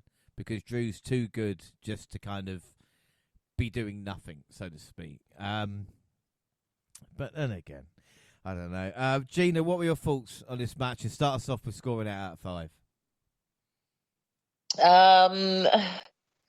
Again, another hard one to score because it was a good match, but not a great match in my eyes. I'm gonna go 3.5, just because again, it's stuck with us that we are gonna compare it to that Sheamus match. So I'm gonna give it a 3.5. I thought the match was good. I was interested, but again, I think with the crowd being quite quiet, I think I was quite quiet and receptive to this match. Jaxie, what about you? We're gonna score it.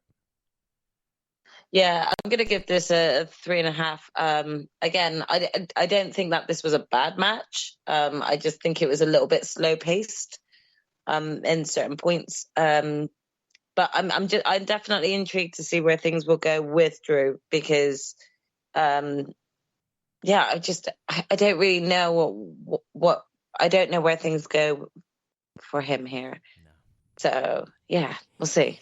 Yeah, Monty, what about you?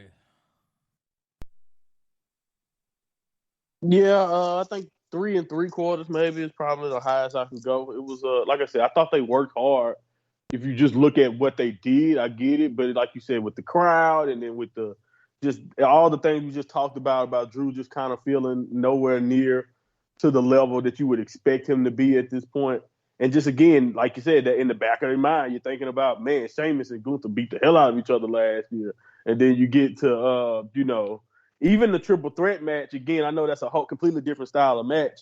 It's just, again, this did not have that energy that a lot of Gunther's big fights usually have. A lot of it got to do with the crowd, but it also got a lot to do with what they were doing. So, yeah, man, I'm going 3 3/4. I'm going to give it a 4 because it's McIntyre Gunther. You know, and I said I definitely look back and go, it wasn't as bad as we thought. It's just, like you said, Monty, when you're expecting a match of the year candidate and it never happens, you're disappointed. You know, I think that's the thing. Predictions all went for Gunther. So Jaxie on 4, the rest of us on 5. Next match, World Heavyweight Championship, Seth Rollins versus Finn Balor. Both men came to the ring looking focused, visually, of course, more vocal. And the train the champ wore to the ring and the same vest that injured Finn back at SummerSlam 2016. The Prince gained the upper hand, immediately began offense on Rollins' left arm, almost like he was trying to get revenge from that moment. Finn had 7 written on his previously injured shoulder. And I tell you what, this match was treated more like a marathon than a sprint. You knew it was going to be long when they started this. But again, nothing wrong with the methodical pace, with Balor punishing the visionary. Damien Priest showed up with his Money in the Bank briefcase, and now Rollins with a cheap shot behind the ref's back. Balor but failed to get the 3 count. More shenanigans as Rhea Ripley and Dom showed up and distracted the ref, but the Irishman didn't want to use Priest's briefcase. He wanted to use Plan A, not Plan B. Rollins hit a stomp, which Balor kicked out. On that point, I was actually going, do you know what? Not many people kick out of the stomp, but Priest wanted to be the fucking idiot of this. Leave the briefcase in the ring, distract the referee, and of course the stomp to win the match. Was a great coup de grace moments before where I thought Finn had actually done it. But alas, poor Yorick wasn't to be. Gina, what did you think of this World Heavyweight title match? I enjoyed it. It was great to see these two battle it out again. I think they always put on a great sort of battle. And again, you do get a bit of an insight and going back to their original match. So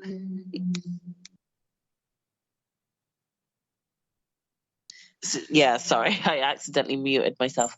I enjoyed the match. It was good and it did what it needed to do. I expected there to be some tomfoolery and for Damien to come out. That wasn't a shock for me. Did I think he was going to cash in? No, I still think they were going to long that part out for him. So I didn't think it was, but I did have a feeling it would have some play into the ending of the match. I thought the match was really good, so I did give it a score of 4. Yeah, like I said, this match, I mean, Monty, I don't want to be sour grapes about my predictions, but it would have made sense for Balor to win. But again, it's good that Triple H finally got this feud done. And this should be done now because I've had enough of it. All right. Agreed. No, I think this is it. I think Finn, he's giving up. That's his last shot. At least it should be. I agree. It's good that it's finally over. And also, honestly, I'm with you on even the decision thing. Honestly, after that, he kicked out and he did, like you said, that Finn Balor spot. I honestly was like, damn, they really did it. And but honestly, Finn has no one to blame but himself. I mean, you can blame Priest if you want to. But he also earlier, if he just took the briefcase and did what Priest said, you could say that he may have be over. But then he also talking about after the match that he was arguing with Priest saying that he thought Priest was trying to cash in. I'm just like, well, I don't think that's obviously not what he was trying to do. So, but I did like how they kind of weaved it in. The self took advantage. It worked out, and just at the end of the day, they don't trust each other. That's the thing. And it's crazy. You would think you can blame it on the briefcase, but honestly, as close knit as they were supposed to be by this point, especially since they were almost all on top of it, it's just sad to see that type of just mistrust is the reason why it didn't work out. But also maybe it's a little bit of Finn going up, because he's so determined to beat self, he kind of, end up, costing himself in the end.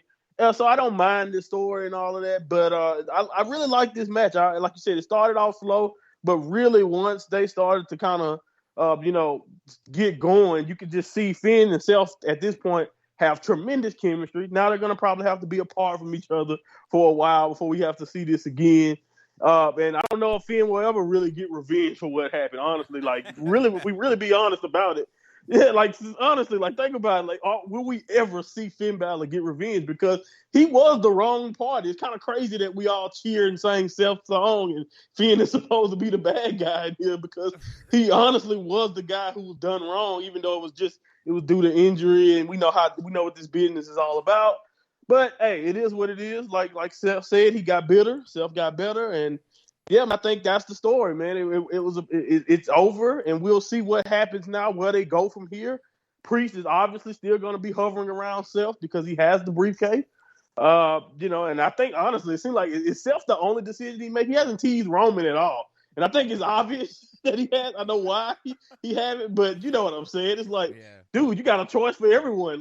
You could have, he could have came out at the end of the main event, and it actually would have made sense. It probably would have been a surprise because he haven't had any sights on that belt at all, but I'm just saying he can go for it. So I'm just saying, whatever. It is what it is. Still a solid match. Really, really good stuff. Like I really got into it. And like you said, those false finishes, man. Woo, man, they got me, man. I'm watching it live, and they really had my heart racing there towards the end because I really wanted to be right. But I'm glad things worked out.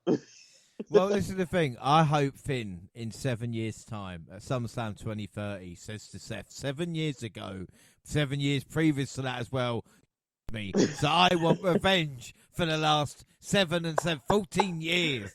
That's all I want. And again, Jaxie, I don't know about you, but Judgment Day should be called Indecisive Day because decision making at the moment is not what it should be, especially for a group named that. Yeah. I mean, it definitely just leaves the fans questioning. You really don't know what decisions are going where at this point. I have to agree with a lot of what has been said about this match already. I don't see why Damien is focusing so much on Seth when he could be choosing other scenarios here. But yeah, it's a shame because I still feel like we were cheated out of a title run from Finn Balor, when he originally won it 7 years ago. So it's a shame in that front. But at the same time, I was really pleased that I went with Seth and picked up this win here. Yeah, good for you. Like I said a few years ago, and it annoyed a lot of people when I said it, Finn would make a great mid-card champ. But as world champion, I don't think it's going to happen, and we see it here as well. Gina, I've got your score out of 5. So, Monty, what do you score this match out of 5? Yeah, like I said, I was really into it. I gave it 4 1/4. 4 1/4. Jaxie, what about you? Yeah, I enjoyed this match as well, so I gave it 4 1/4. 4 1/4 and 4 1/4 for me as well. Predictions? Yes, I went Balor. The rest went Rollins, so it means that I joined Jaxie, or Jaxie joins me even, on 4 points. Gina and Monty on 5. Hey, listen, don't act like that was really bitter. Like, oh, I have to join Jaxie down here. No, you joined me in my position, so that's different. You see, like well, I failed. I picked one up. It's like a journey, all right? I've just tripped. You've caught up with me, and we're looking up the mountain at Monty and Gina and going, weren't we in the lead last year? Like, what the fuck is it doing there now? Like, I mean, I know. Obviously, don't let them hear this. Yeah. I won the top 2. Way up here. Yeah. The top 2 are 2022, but it's not about us. No, well done, Gina and Monty. I mean, it's great. So we move on. Asuka versus Charlotte versus Bianca Belair for the Women's Championship. Asuka might have had her coolest mask yet. Belair was product placement. Again, they're doing it. I'm watching it. Bianca Belair's entrance going, I wouldn't mind a nice refreshing can of C4. Like it's like watching the Intercontinental match for the, like I said, the mortgage place. But as for the match, we see Belair hit the steel stairs with her knees after being dropped out the ring. Of course, medics attended to her, eventually started helping her to the back. The Empress Tamara and the Queen kept fighting. We see the ESTWE limping back and doing a Ric Flair in a Charlotte Flair match in a weird way. Going up top and hitting the 450. Blair's back flip over Flair looked awesome. Wherever Asuka tried to hit from the top rope after the Queen hit a moonsault. Didn't work. Creative near falls. Flair teased double figure 8. That would probably have been impossible. But when she did put Blair in the figure 8, Asuka's back, missing the face to break it up. The EST then rolled up the Empress for the pin. And your new Women's World Champion, Bianca Belair. But that wasn't it, as Io Sky and Bayley ran down. And Bayley went suitcased happy, knocking out anybody. She even knocked out a couple of fans in the front row, I think. As she came in, Sky cashed in, hit the moonsault, and your new WWE Women's Champion is Io Sky. Dakota Kai then came to the ring to celebrate. Of course, Damage Control, who debuted at SummerSlam last year. And not only debuted last year, but the woman they confronted, Bianca Belair. So there is the story. Jaxie, what did you think of this matchup? A lot going on here.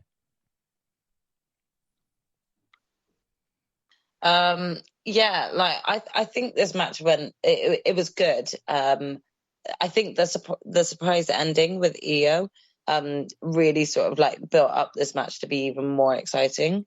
So it was just, for me, I think I was incredibly frustrated at this loss for Asuka. I wasn't expecting her to lose this early into her new title reign, you know? So I can't say that I wasn't a little bit disappointed, because I was. But at the same time, I also wasn't mad at Bianca picking up this quick win, only to then just get it thwarted straight away by Io. Just all of it. I think it was excellently well executed. So, yeah, I enjoyed it. I think the finish looked excellent. I mean, I don't know about you, Gina, but again, there was a lot of moving parts in that. And especially then when Io come out, you always worry. But they didn't even bother with near fall. They just had Io straight away winning it, which is always good, you know? Yeah, for sure. I definitely think that they executed it perfectly. I don't think it needed to be dragged out or go on. I mean, I don't know if Bianca actually truly did get injured or if it fully was a work, but the acting was good if it wasn't a true injury, because I generally thought she was out of the match. So with the ending, I think it was good that they kept it short and quick. You know, they targeted her hurt knee from the match, and Io pulled off her beautiful finisher. And to be honest, I think that's the perfect way they could have done it for Io, and I think she deserves it because she was a great NXT champion, women's champion, and I think that she would make a great champion on the main show. So I'm glad that she got it. I can't be mad at it. No, this is a thing. Again, Charlotte, first and foremost, 5-0 at SummerSlam. That streak is all over. All three were given time. Finish looked great. Cash-in is always nice. But Monty, especially with Io Sky, you know how cool she is. And now, how cool is it that she is the WWE Women's Champion? The journey is worth it. In Damage Control, we questioned them. It actually worked, you know, to get to this point. Yeah, man, I think definitely the highlight of their run, you know. And like you said, I didn't even think about it. It's crazy until you mentioned it. I didn't think about that made the finish even better to me, even if I didn't. Like, I thought it was a great moment just because of how Bianca came back. But the fact that Bianca is the one that you dethroned there and not Asuka, you know, you think about everything Bianca put that whole entire team through. Like, she was just mowing them down, you know, beating the hell out of Bayley and just taking them down every chance she got when she was champion. So it's kind of cool to have Io take it off her. And you're 100% right. I saw someone talk about now that she's women's champion, she can start to cement her legacy as one of the greatest Joshi, women's wrestlers of all time. And I'm just like, no, she's already that. Yeah. She's cementing her legacy as the greatest, like some of the greatest women, in wrestling, of course. Yeah, she's cementing their legacy for over here. She's already the greatest, like one of the greatest Joshi. So she has the resume that already at this point. What I love the most about this moment for her is the fact that since I'm following Stardom a little bit better now, and I know a lot of these other names, I got a chance to just see a lot of those great workers and women from over there just showing her so much love from Japan. She was in the front page of the newspaper when she won the title. You know, the Rossi, who runs Stardom, he gave her a nice, beautiful message and said she called him or whatever. So again, she was just over the moon. That was the best part of it, was to just watch her, be so happy and just how celebrated she was at that moment for doing it. That kind of helped me get over the fact that, unfortunately, this run for Asuka is only going to be a few months. But again, I think you should have known. Unfortunately, the thing is about that, like I said, this entire storyline, she kind of got lost in it. And I hate that they once again, for some reason, Asuka just cannot be the focus when she becomes champion. The chase is always greater for Asuka in these situations. When it comes to the way they book her, but it's awesome that it's Io Sky, and the possibilities are endless when it comes to where we can go here, because even though Dakota's back and they look like they're strong right now, but it was a lot of strong teases of dissension between Bayley and Io, and Bayley is probably going to go around claiming credit for this, and we'll see how it goes with that. And then you have, of course, Bianca. That's going to be a good angle. And then you have stuff with Asuka. and all types of stuff going on when it comes to what she can do as women's champion. So I'm over the moon when it comes to the end result. The match itself started off slow, but you started off at the right point, because once Bianca hit her leg on them stairs, this match just ramped up completely, in my opinion. And Bianca selling 100%. That's the reason why you don't know if it's legit or not, because Bianca sold it. If it wasn't legit, she sold it beautifully. Like the way she was screaming, the mannerisms, like everything was just on point. I thought something really went wrong there, and she did a great job. But honestly, once she pushed the guys and did the whole Mick Foley after falling off the cell, I was like, no way she's hurt for real. Or like as bad as I thought it was anyway, right? So yeah, man, it was a cool ending. Everything worked out, and I will say this honestly. At least they didn't book a Charlotte win for no reason to have her be the one dethroned by EO. That's I thought that may have been a way that we went to. It'd be interesting. That's the scores. Scores out of 5. Start us off, and at least it wasn't Charlotte. We don't talk about Charlotte. Yeah, I'm actually, I enjoyed this match, so I'm going to give it a 4.5. I enjoyed the finish. I think it all went perfectly. So yeah, and like you said about Bianca, perfect acting. I'm not too sure whether or not she really was injured there or not. I really hope she isn't. Like realistically, she was just great at acting, but that was really well done. Gina, what about you out of 5? Yeah, I'm gonna give it a 4 3/4 because it was a good match, and when I say a shocking ending, it was just the suddenness of Io just coming straight out, handing it in, and getting that win right away. So yeah, 4 3/4. Yeah, Monty, what about you? I gave it 4 overall. I thought it was really, really good, solid triple threat match. And again, as much as I hate to see Asuka not pull out the victory, I'm very, very happy of our new women's proud and happy to see our new women's champion. So, yeah, I can't be mad at all. Yeah, I'm going to give it 4.5. The half is for the finish and the cash-in as well, which is always fun. Score, prediction-wise, we all went Oscar, so none of us score. So Gina, Monty on 5, James and Jaxie on 4 as we head into the main event. The undisputed W Universal Championship, Roman Reigns versus Jey Uso, contested under tribal compact rules, which meant there weren't any rules. The tribal chief grabbed the mic and told the crowd to acknowledge him as Jey tried to prepare mentally for the fight by looking in any other direction than his cousin. Reigns told Jey that if he won, he would personally hand over his ceremony neckwear. Locked up, and Reigns made a clean break in the corner. They shoved each other but didn't engage first. The tribal chief spent a few minutes in control. Jey began to show some life. He tried to use a table, but Reigns stopped him before he could, regained the upper hand. The champ grabbed a kendo stick and started teeing off as his cousin, as Paul Heyman kept yelling tribal combat over and over again. Jey came close to winning with a super kick and also splash, but Reigns was able to kick out. This led to Jey grabbing a chair and unloading on the tribal chief. We see the old pile of chairs in the ring, but it was Reigns who used them. He hit a powerbomb through a near fall. They started brawling in the crowd, and so as Sakawa showed up, and then this basically turned into a handicap match. Now, I don't mind people interfering on Reigns' behalf, but this literally was 2-on-1. From the point Solo dragged Jey back to the ring, we see Reigns and Solo had a bit of a tense moment that allowed Jey to spear his cousin through the barricade and put Solo through the announce table. As Jey looked to pin Reigns. He went up top, splash. Jimmy Uso came out of nowhere, yanked him out of the ring. He hit his twin brother with a super kick, then threw him back for Reigns to hit a spear through a table for the win.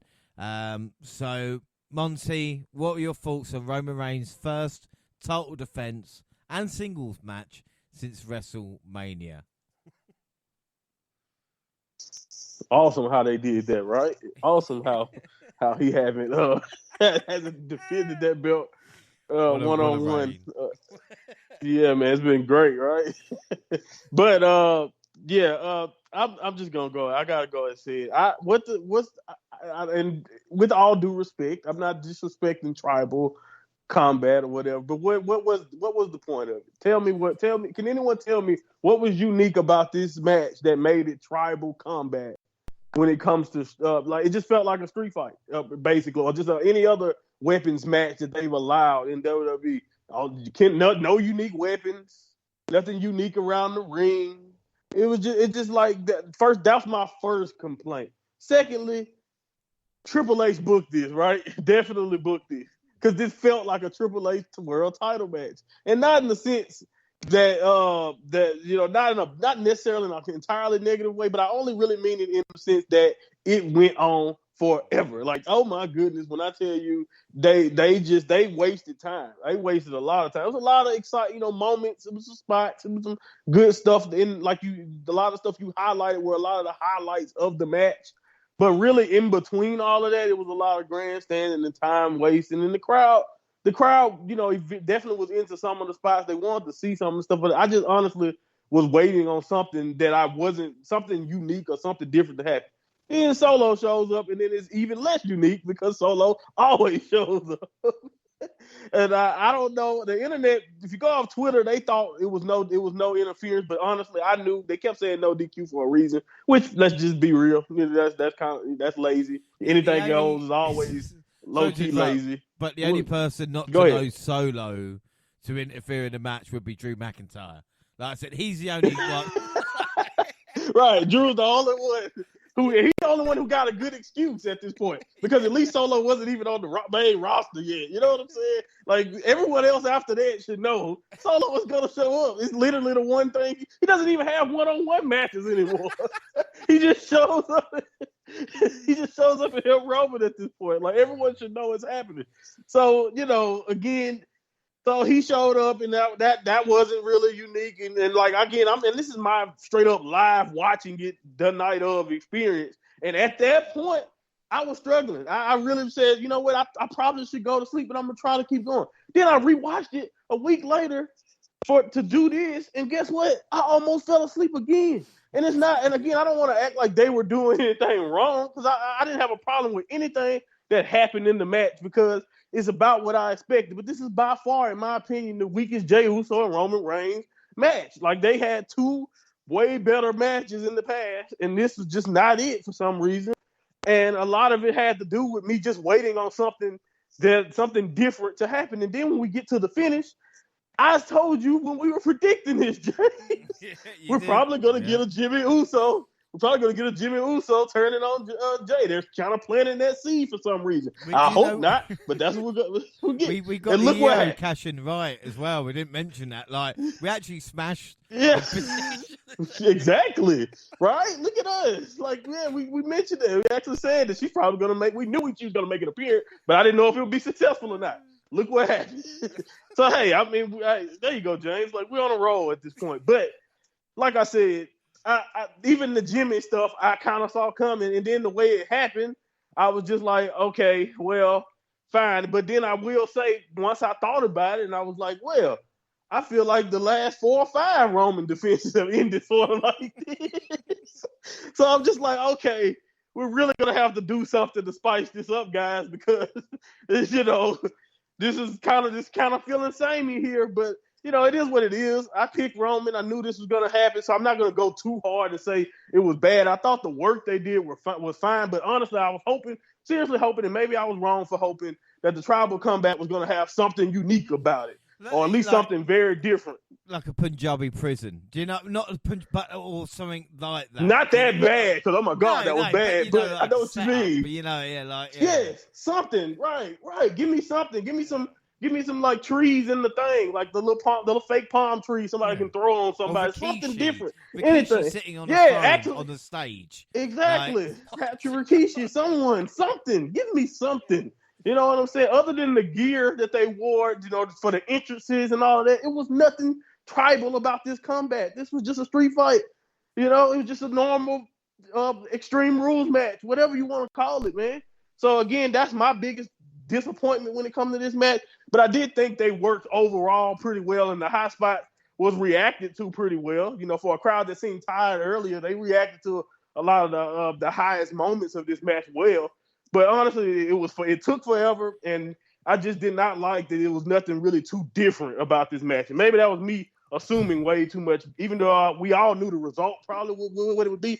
So I was hoping the match would at least be unique or at least a fun ride. My issues, I had a couple of issues in this one, but it's like when Roman gets the table out and there's a table there, it's like, why are you not using that one? You're obviously setting up the spot. So I just a spot. Exactly. It takes me out. It takes me out. And the pile of chairs as well spot.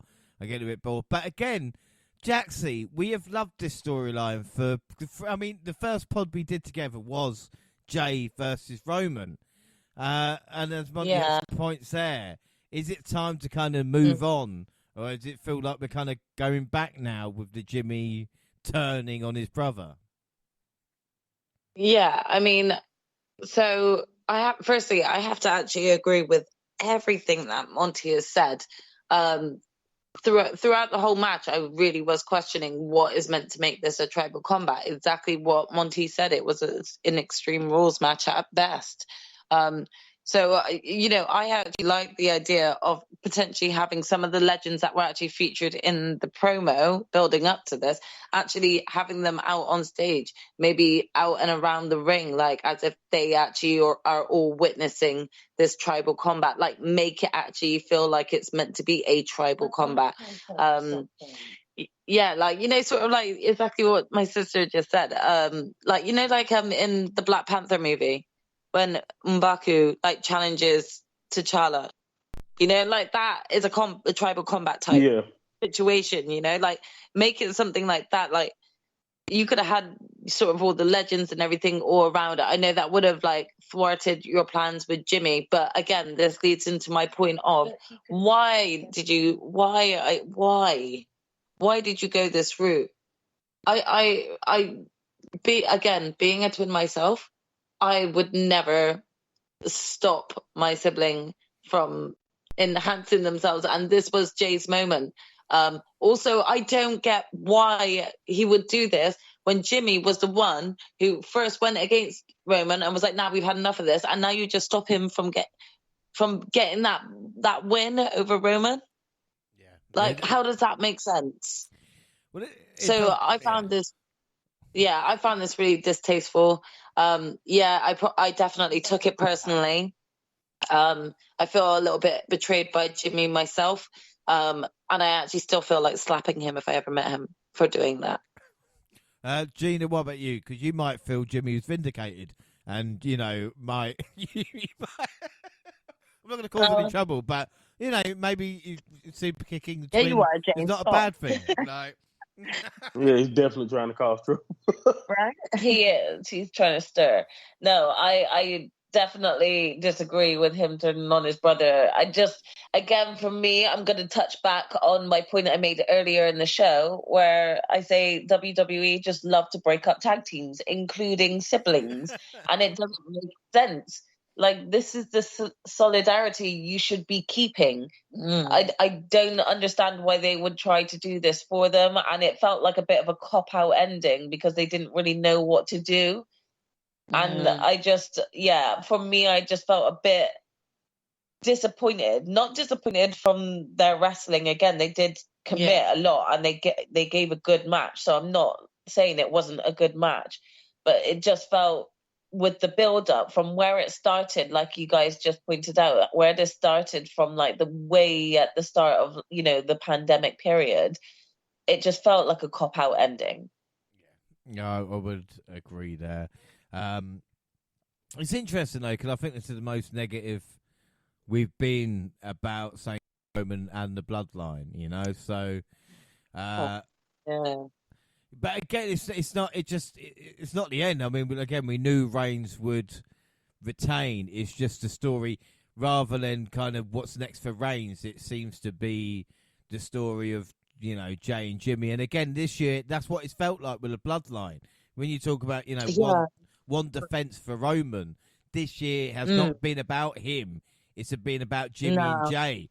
Zayn betraying them at the Rumble. Main event in WrestleMania, obviously, it's now SummerSlam, and now leading into the next couple of months, because I don't expect Reigns to come back anytime soon. So this feud, I don't know if I'm really interested in actually having like a massive story and feud built between Jimmy and Jay. This is not something that like I would like obviously want from this story. Yeah, I don't think I wanted it ever sort of led. I don't think I ever wanted things to lead this way, and I was kind of like hoping that sort of like the story was going to be getting wrapped up soon when it comes to the bloodline. I'm not saying that I'm not enjoying it, because I have been enjoying every moment with the bloodline, but at the same time it's like, you know, we're preventing, you know, wrestlers going for the title belt, because Roman's not like involved in the matches because he's too wrapped up in the bloodline feud. You know, we got Jimmy and Jay now that are kind of like looking like they're at the tag pictures, because they're not really going for like tag titles. They're not going for anything at the moment now, but considering Jimmy's just done this to Jay. So it's just kind of like it's a bit of a weird ending to this match, because I don't really know where things go for the bloodline. It feels like everyone's kind of at loose ends, and I don't know where we're going to sort of tidy these loose ends up. So yeah, it's one that we're going to have to kind of see play out in its full glory. I just don't know where they're going with this. Yeah, like I said, we don't know what the end game. Well, for Roman, you know, again, Heyman keeps saying this is like bottom of the third, so there's a long way to go. But at this moment in time, it's like, you know, with Cody and Reigns, we know where we're going. But what happens with Solo? And again, it's interesting because, like you said, the more it becomes about them, the less they help other people. And it's even with, and again, I hate saying it, but Zayn and Owens, I know now Owens is injured and same as Sammy, but the call-off they've had since Mania with their booking, you know, when you're focused, it's like, again, not to compare it to like NWO, but when you're focusing on that one story, maybe others do get affected in that kind of way. But I mean, we do scores. I mean, Monty, what would you score the main event with? Yeah, I agree with a lot of what you guys said. The only reason why I'm not mad or killing it about the whole breakup thing is that the Usos personally have already mentioned that they would love to fight each other down the line at WrestleMania. But that was pretty much it. That ain't have nothing to do with nothing on TV though. So, you know, that don't give them an excuse to just do it out of nowhere. They should have waited and made it make more sense. But hey, it is what it is. Like, we'll see where they go from here. I gave the match overall 4 stars, but I still thought they did enough. Like, the spots that they had were pretty. Like the Samoan drop through the table off the apron. That's they had some pretty good moments in there. But it's just the execution of it all, man. It was just, like I said, I had a lot of problems with it, especially when you compare it to other Roman main events. Yeah. Jaxie, what about you? Yeah, I have to agree here with everything that Monty just said. I'll give it a 4. I think that the Samoan drop through the table, that was a really great spot. That stood out to me as well. Again, a moment where, you know, Jay was picking up a sort of revenge moment against Solo for what he did to Jimmy. And so it just, again, made no sense why Jimmy came out and did what he did. So, there was a lot of confusion for me in this match, I think. And that's, I think, a lot of the reason why I've scored it just a 4 this time around. Yeah, Gina, what about you? Yeah, I gave it a 4 too. Yeah, 4 all round there. It's a bit weird to have a main event that's not actually 5 stars. So, match of the show. Gina, yours was the triple threat women's match. Are you happy to stay in with that? Yeah, I'll stick with the triple threat. I think that one was the one that I was not super shocked, but still like, oh wow, they're doing this now, sort of thing. So the excitement was there. So I'll definitely agree with that. Jaxie, yours was Brock and Cody. You still happy with that? Yeah, I'm gonna stick with Brock and Cody for that one, but I must admit that one came up. The triple threat would probably be my second favorite. Yeah, and Monty again, Cody, Brock again. Yeah, Cody and Brock. Yeah, same as me as well. So MVP of the night, Monty starts. So who's your MVP of the night? It's hard to argue. I mean, come on. I mean, EO came out as the big winner, and I think it's hard to argue with Cody also because it's just like feel like this anointed him as that he's actually the top babyface, especially if you're going off it was unplanned and all of that. Even if it wasn't scripted to be a hand raise, him getting that moment at SummerSlam, best match too. I'm going with Cody. Jaxie, who's your MVP? I've gone with EO as my MVP for this match, for this pay-per-view. And Gina? I've gone with Cody. I've gone LA Knight because we're going to look back years to come, like Stone Cold winning the 96 King of the Ring, and this will be that moment. Or not, who knows. And EO. Okay, or not. And EO as well. Rating then out of 10. Jaxie, start us off. Rating out of 10 for SummerSlam 2023. It's good. Like it feels like this is going to be scored really low, but I feel like there was just not that much that like. I feel like there's a lot more confusion from this pay-per-view than anything, so I'm going to give it a 7. Ooh. Monty? Yeah, I'm going with 8.25 overall. I thought it was a really overall, still a good show. A lot of good wrestling there, cool moments, but yeah, it wasn't the home run. It kind of ended there. It's funny since last SummerSlam when Triple H took over, I feel like they've been on an incredible like premium live event run, and it's funny that at this SummerSlam it seemed like some of that whatever they had going is kind of wearing off a little bit here. But hey, who knows? It's always on to the next one in this business. You know how it is. So I don't think it was a bad show, though. I still give it 8.25. I thought it was still overall a strong pay-per-view. Just had some, like you said, some question mark moments. Yeah, we need Vince back booking it. That'll make an improvement. No way. That's not what I'm saying. Gina, what about you out of 10? I'll give it a 7.75. I'm gonna go in between. Yeah, it wasn't all that. I thought it could have been a better show. There were some matches that I would have liked to have seen on the show, and it wasn't, and that was disappointing. So I definitely will say that added to the overall score as well. It's funny because people will email in as well, always moan about, well, not moan, I will say, but notice that Jax usually gives the lowest scores, and I usually give like the highest scores for stuff because apparently I love everything. Apparently, but it's funny. I have given half, so 8.5 for me. It is the highest score out of the 4, and Jaxie has got the lowest. So I suppose that is something. But no, it's a good. Yeah, I'm a bit of a harsh critic. I think that just goes to show how picky I could be. So let's not read too much into that because it's not exactly like we planned this. I usually tend to make up my score from the overall pay-per-view from the review that we're doing. So it comes naturally. Yeah. And I'm just naturally harsh. Well, I was going to say, and I'm the hopeless, just optimistic, thinks everything's great, so yeah. People, this is the thing. There's got to be one for one. Yeah.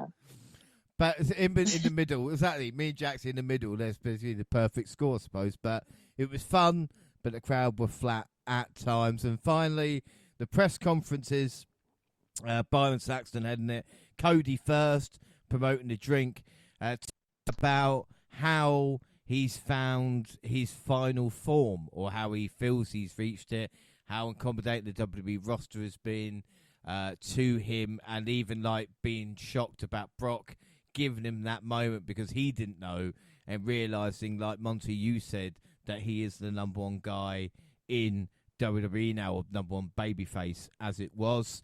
Dakota Kai joined Io and Bayley to celebrate Io's win. He said she is still not cleared to return to action, but she had to be here tonight for this moment, which makes me think, how does she know? How did she know Io was going to win? Yeah. Good point. But Io could have called her up and said, "Oh, I'm going to try and cash in tonight." So she could have gone there with the aspect of, "Will she cash in? I should go and see." That makes more sense. Show up for a failed cash in would have been hilarious. Makes more sense though then LA Knight's explanation of winning the Battle Royal, going in a time machine and filming the Slim Jim advert to be aired. You see, so again,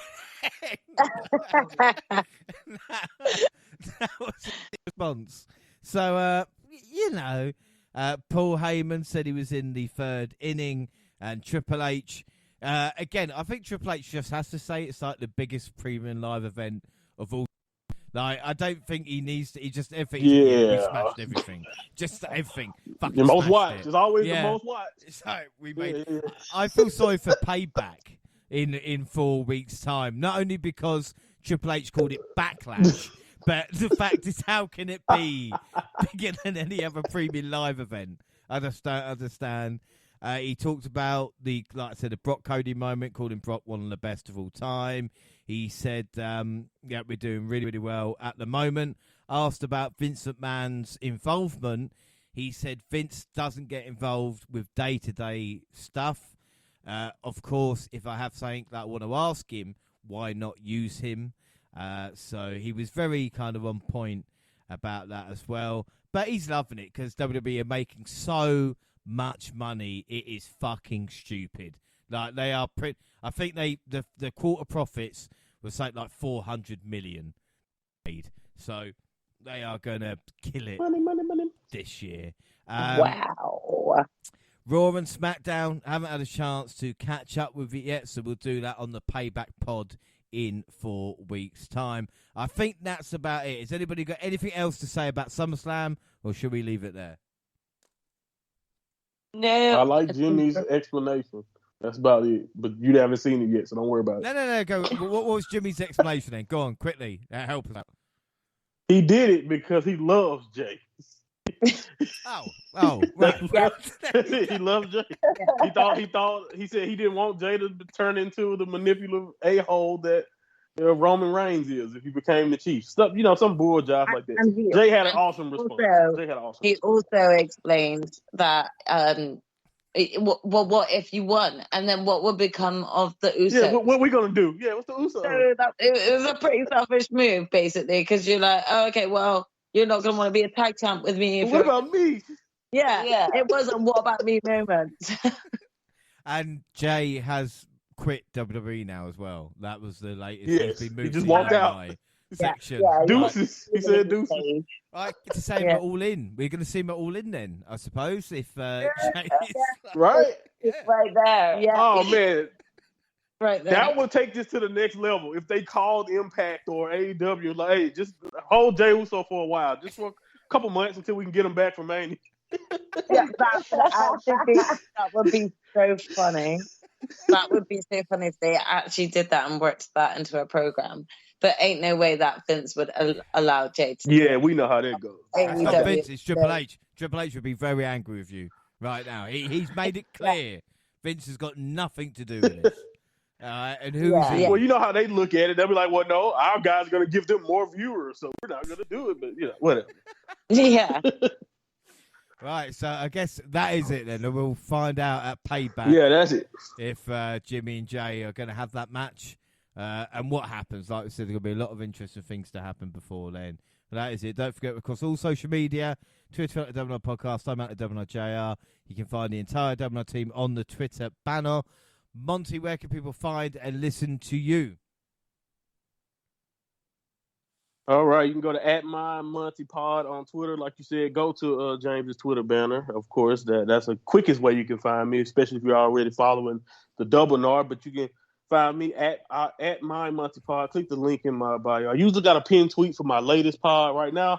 That's just a review of C and D block of the G1 Climax and who made the Elite Eight. But hey, man, we're ramping up. My next podcast is gonna be reviewing the entire kind of playoff series part of the G1 Climax. We've had some very special stuff. The G1 usually ends off on the highest note possible, and trust me, so far they are hitting it out of the park. So if you want to hear my thoughts on the way the G1 wraps up, and I've been very proud that I've been able to stay ahead of everything, on top of it, putting out podcasts when I can. So I thank everybody for taking the time to just listen to a guy talk about New Japan, talk about the G1, even if you don't watch it. I got people who don't even know what the hell I'm talking about sending me messages. I'm like, well, go to New Japan World. Why do I like? Obviously, don't ask. I'm you don't explaining provide the can. content for them to watch, Monty. How dare you? Yes, I'm not. I'm sorry that I'm not streaming the stuff for you. I'm not paying for your individual subscriptions, guys. It's just 999 yen. Go figure out how much that is in wherever respective country you live in. Anyway, by the way, that's it. Thank you guys for listening, though. The people who are listening, and yeah, man, just keep messing with the show. And I'm gonna go up with the G1, and I'm gonna try to try to do a little bit better, do a little bit more AEW. You got a lot of fantastic stuff coming up over the next month. So just keep an eye out and follow me on Twitter or X. Yeah, X. Yeah, sorry. Yeah, I'm gonna have to change it all now as well, aren't I? Anyway, yeah. Jaxie, where can people find you on X? Well, not on X. That sounds weird. I don't like that. Sounds bad. Yeah, rule on X. Just I don't think it's gonna be really weird to just say, yeah, you can find me on X rather than you can just find me on Twitter. What about capital X? You can find me on capital X. No, because that sounds like a radio station. I mean, I don't know. That sounds even worse. You've left me to a radio station with capital X. No, I don't want that. So yeah, I'm on Twitter X. On Instagram at Jaxie Scarlett. Have you ever been on X? Have you ever tried? Yeah, I mean, I definitely think that my new Twitter X page will remain the same at Purple Pain. Well, also dubbing up on Facebook. Sound like we're on drugs, by the way. Yes, well, we are. Aren't we all really just on drugs, living through life? Dubbing are on Facebook and Instagram, across all Google platforms. Send us an email, thedubcast@gmail.com. YouTube, Double Podcast, with all latest clips, podcasts go up same time on YouTube as they do SoundCloud. Yes, that's still a thing on your phone. Also Spotify and iTunes, where you can download, subscribe, rate and review there. So that is it. Our next episode, guys, it's a big one. All right, it is August 26th, and it is going to be, Monty's just mentioned it. It is the G1 Climax catch-up. Monty, do you know off the top of your head how many matches it was? Or it's definitely like 19 nights of action, isn't it? That's definitely yeah. And you got to do it at least 4 to 5. Well, hold on. No, I just thought about it. At the beginning. It was like 8 matches a night. So yeah, it's at least over 100. I know that much. Yeah. So we got that to do. So God knows how long that is going to take. And also we've got all in predictions, because it will be the day before Jax, Gina and I travel to Wembley to watch All In. So that should be very... One thing I don't think I did... 80,000 people. Do you know one thing I don't think I've done here? And I do apologise before we go. I've just realised. I don't think hold on. Yeah. No, Monty knows what I'm talking about here. What? The predictions. I didn't... Bow down. I didn't think I talked about the predictions in the end. So I know why. Yeah, shut up. We all went for Roman in the main event. I'm so glad I noticed that now rather than like in 5 minutes. That would have been bad. So we all went Roman for the main event. So it means final scores: James and Jaxie finish on 5. Gina, Monty end on 6. So it is a victory for Gina and Monty. I told you Jaxie had been coming for us. So first off, congratulations, Gina. W pay-per-view win. Well done. Woo! I'm so happy with that. I'm very bitter right now. Monty, you do lead now. The prophecy is complete. You lead all prediction leagues. How do you feel in time? Oh my God.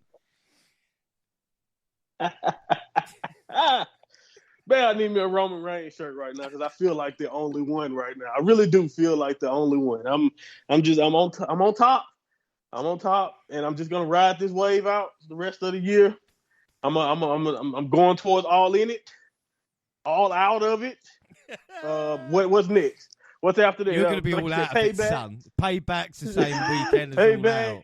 Survivor Series, whatever we got, whatever's coming up. Whatever comes up. We've still there got you go. I'm taking plenty it. of events, young man. I'm taking we've still got.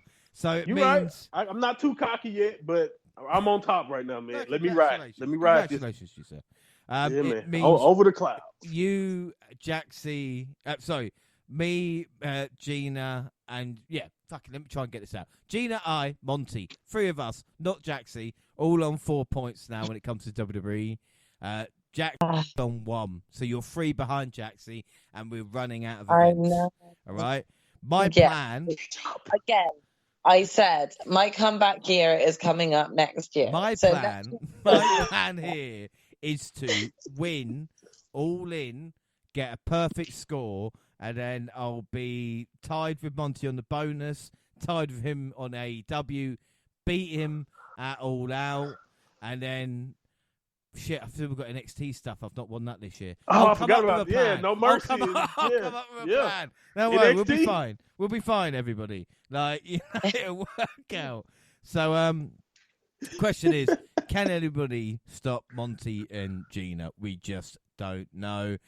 So next episode, like I said, keep it up, G. Yeah, August 26th. Talk about G's, the G1, and of course all in prediction. Until then, I've been James Rowlands, and I was joined by the fantastic Jaxie Scarlett. Sorry for bringing you down today, Jaxie. I don't mean that. I'm just saying we're better than this. It's just an added bonus.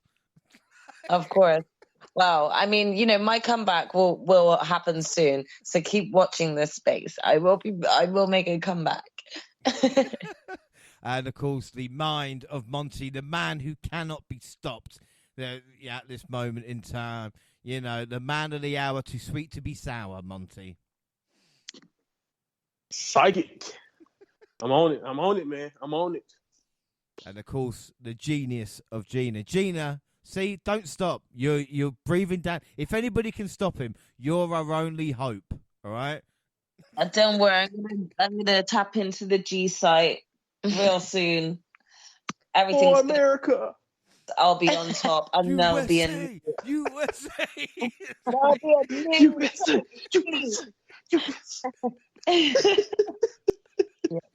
Here we go. It's on now. For sure. Yeah. Well, apart from that, thanks for this, everybody. Bye. Bye.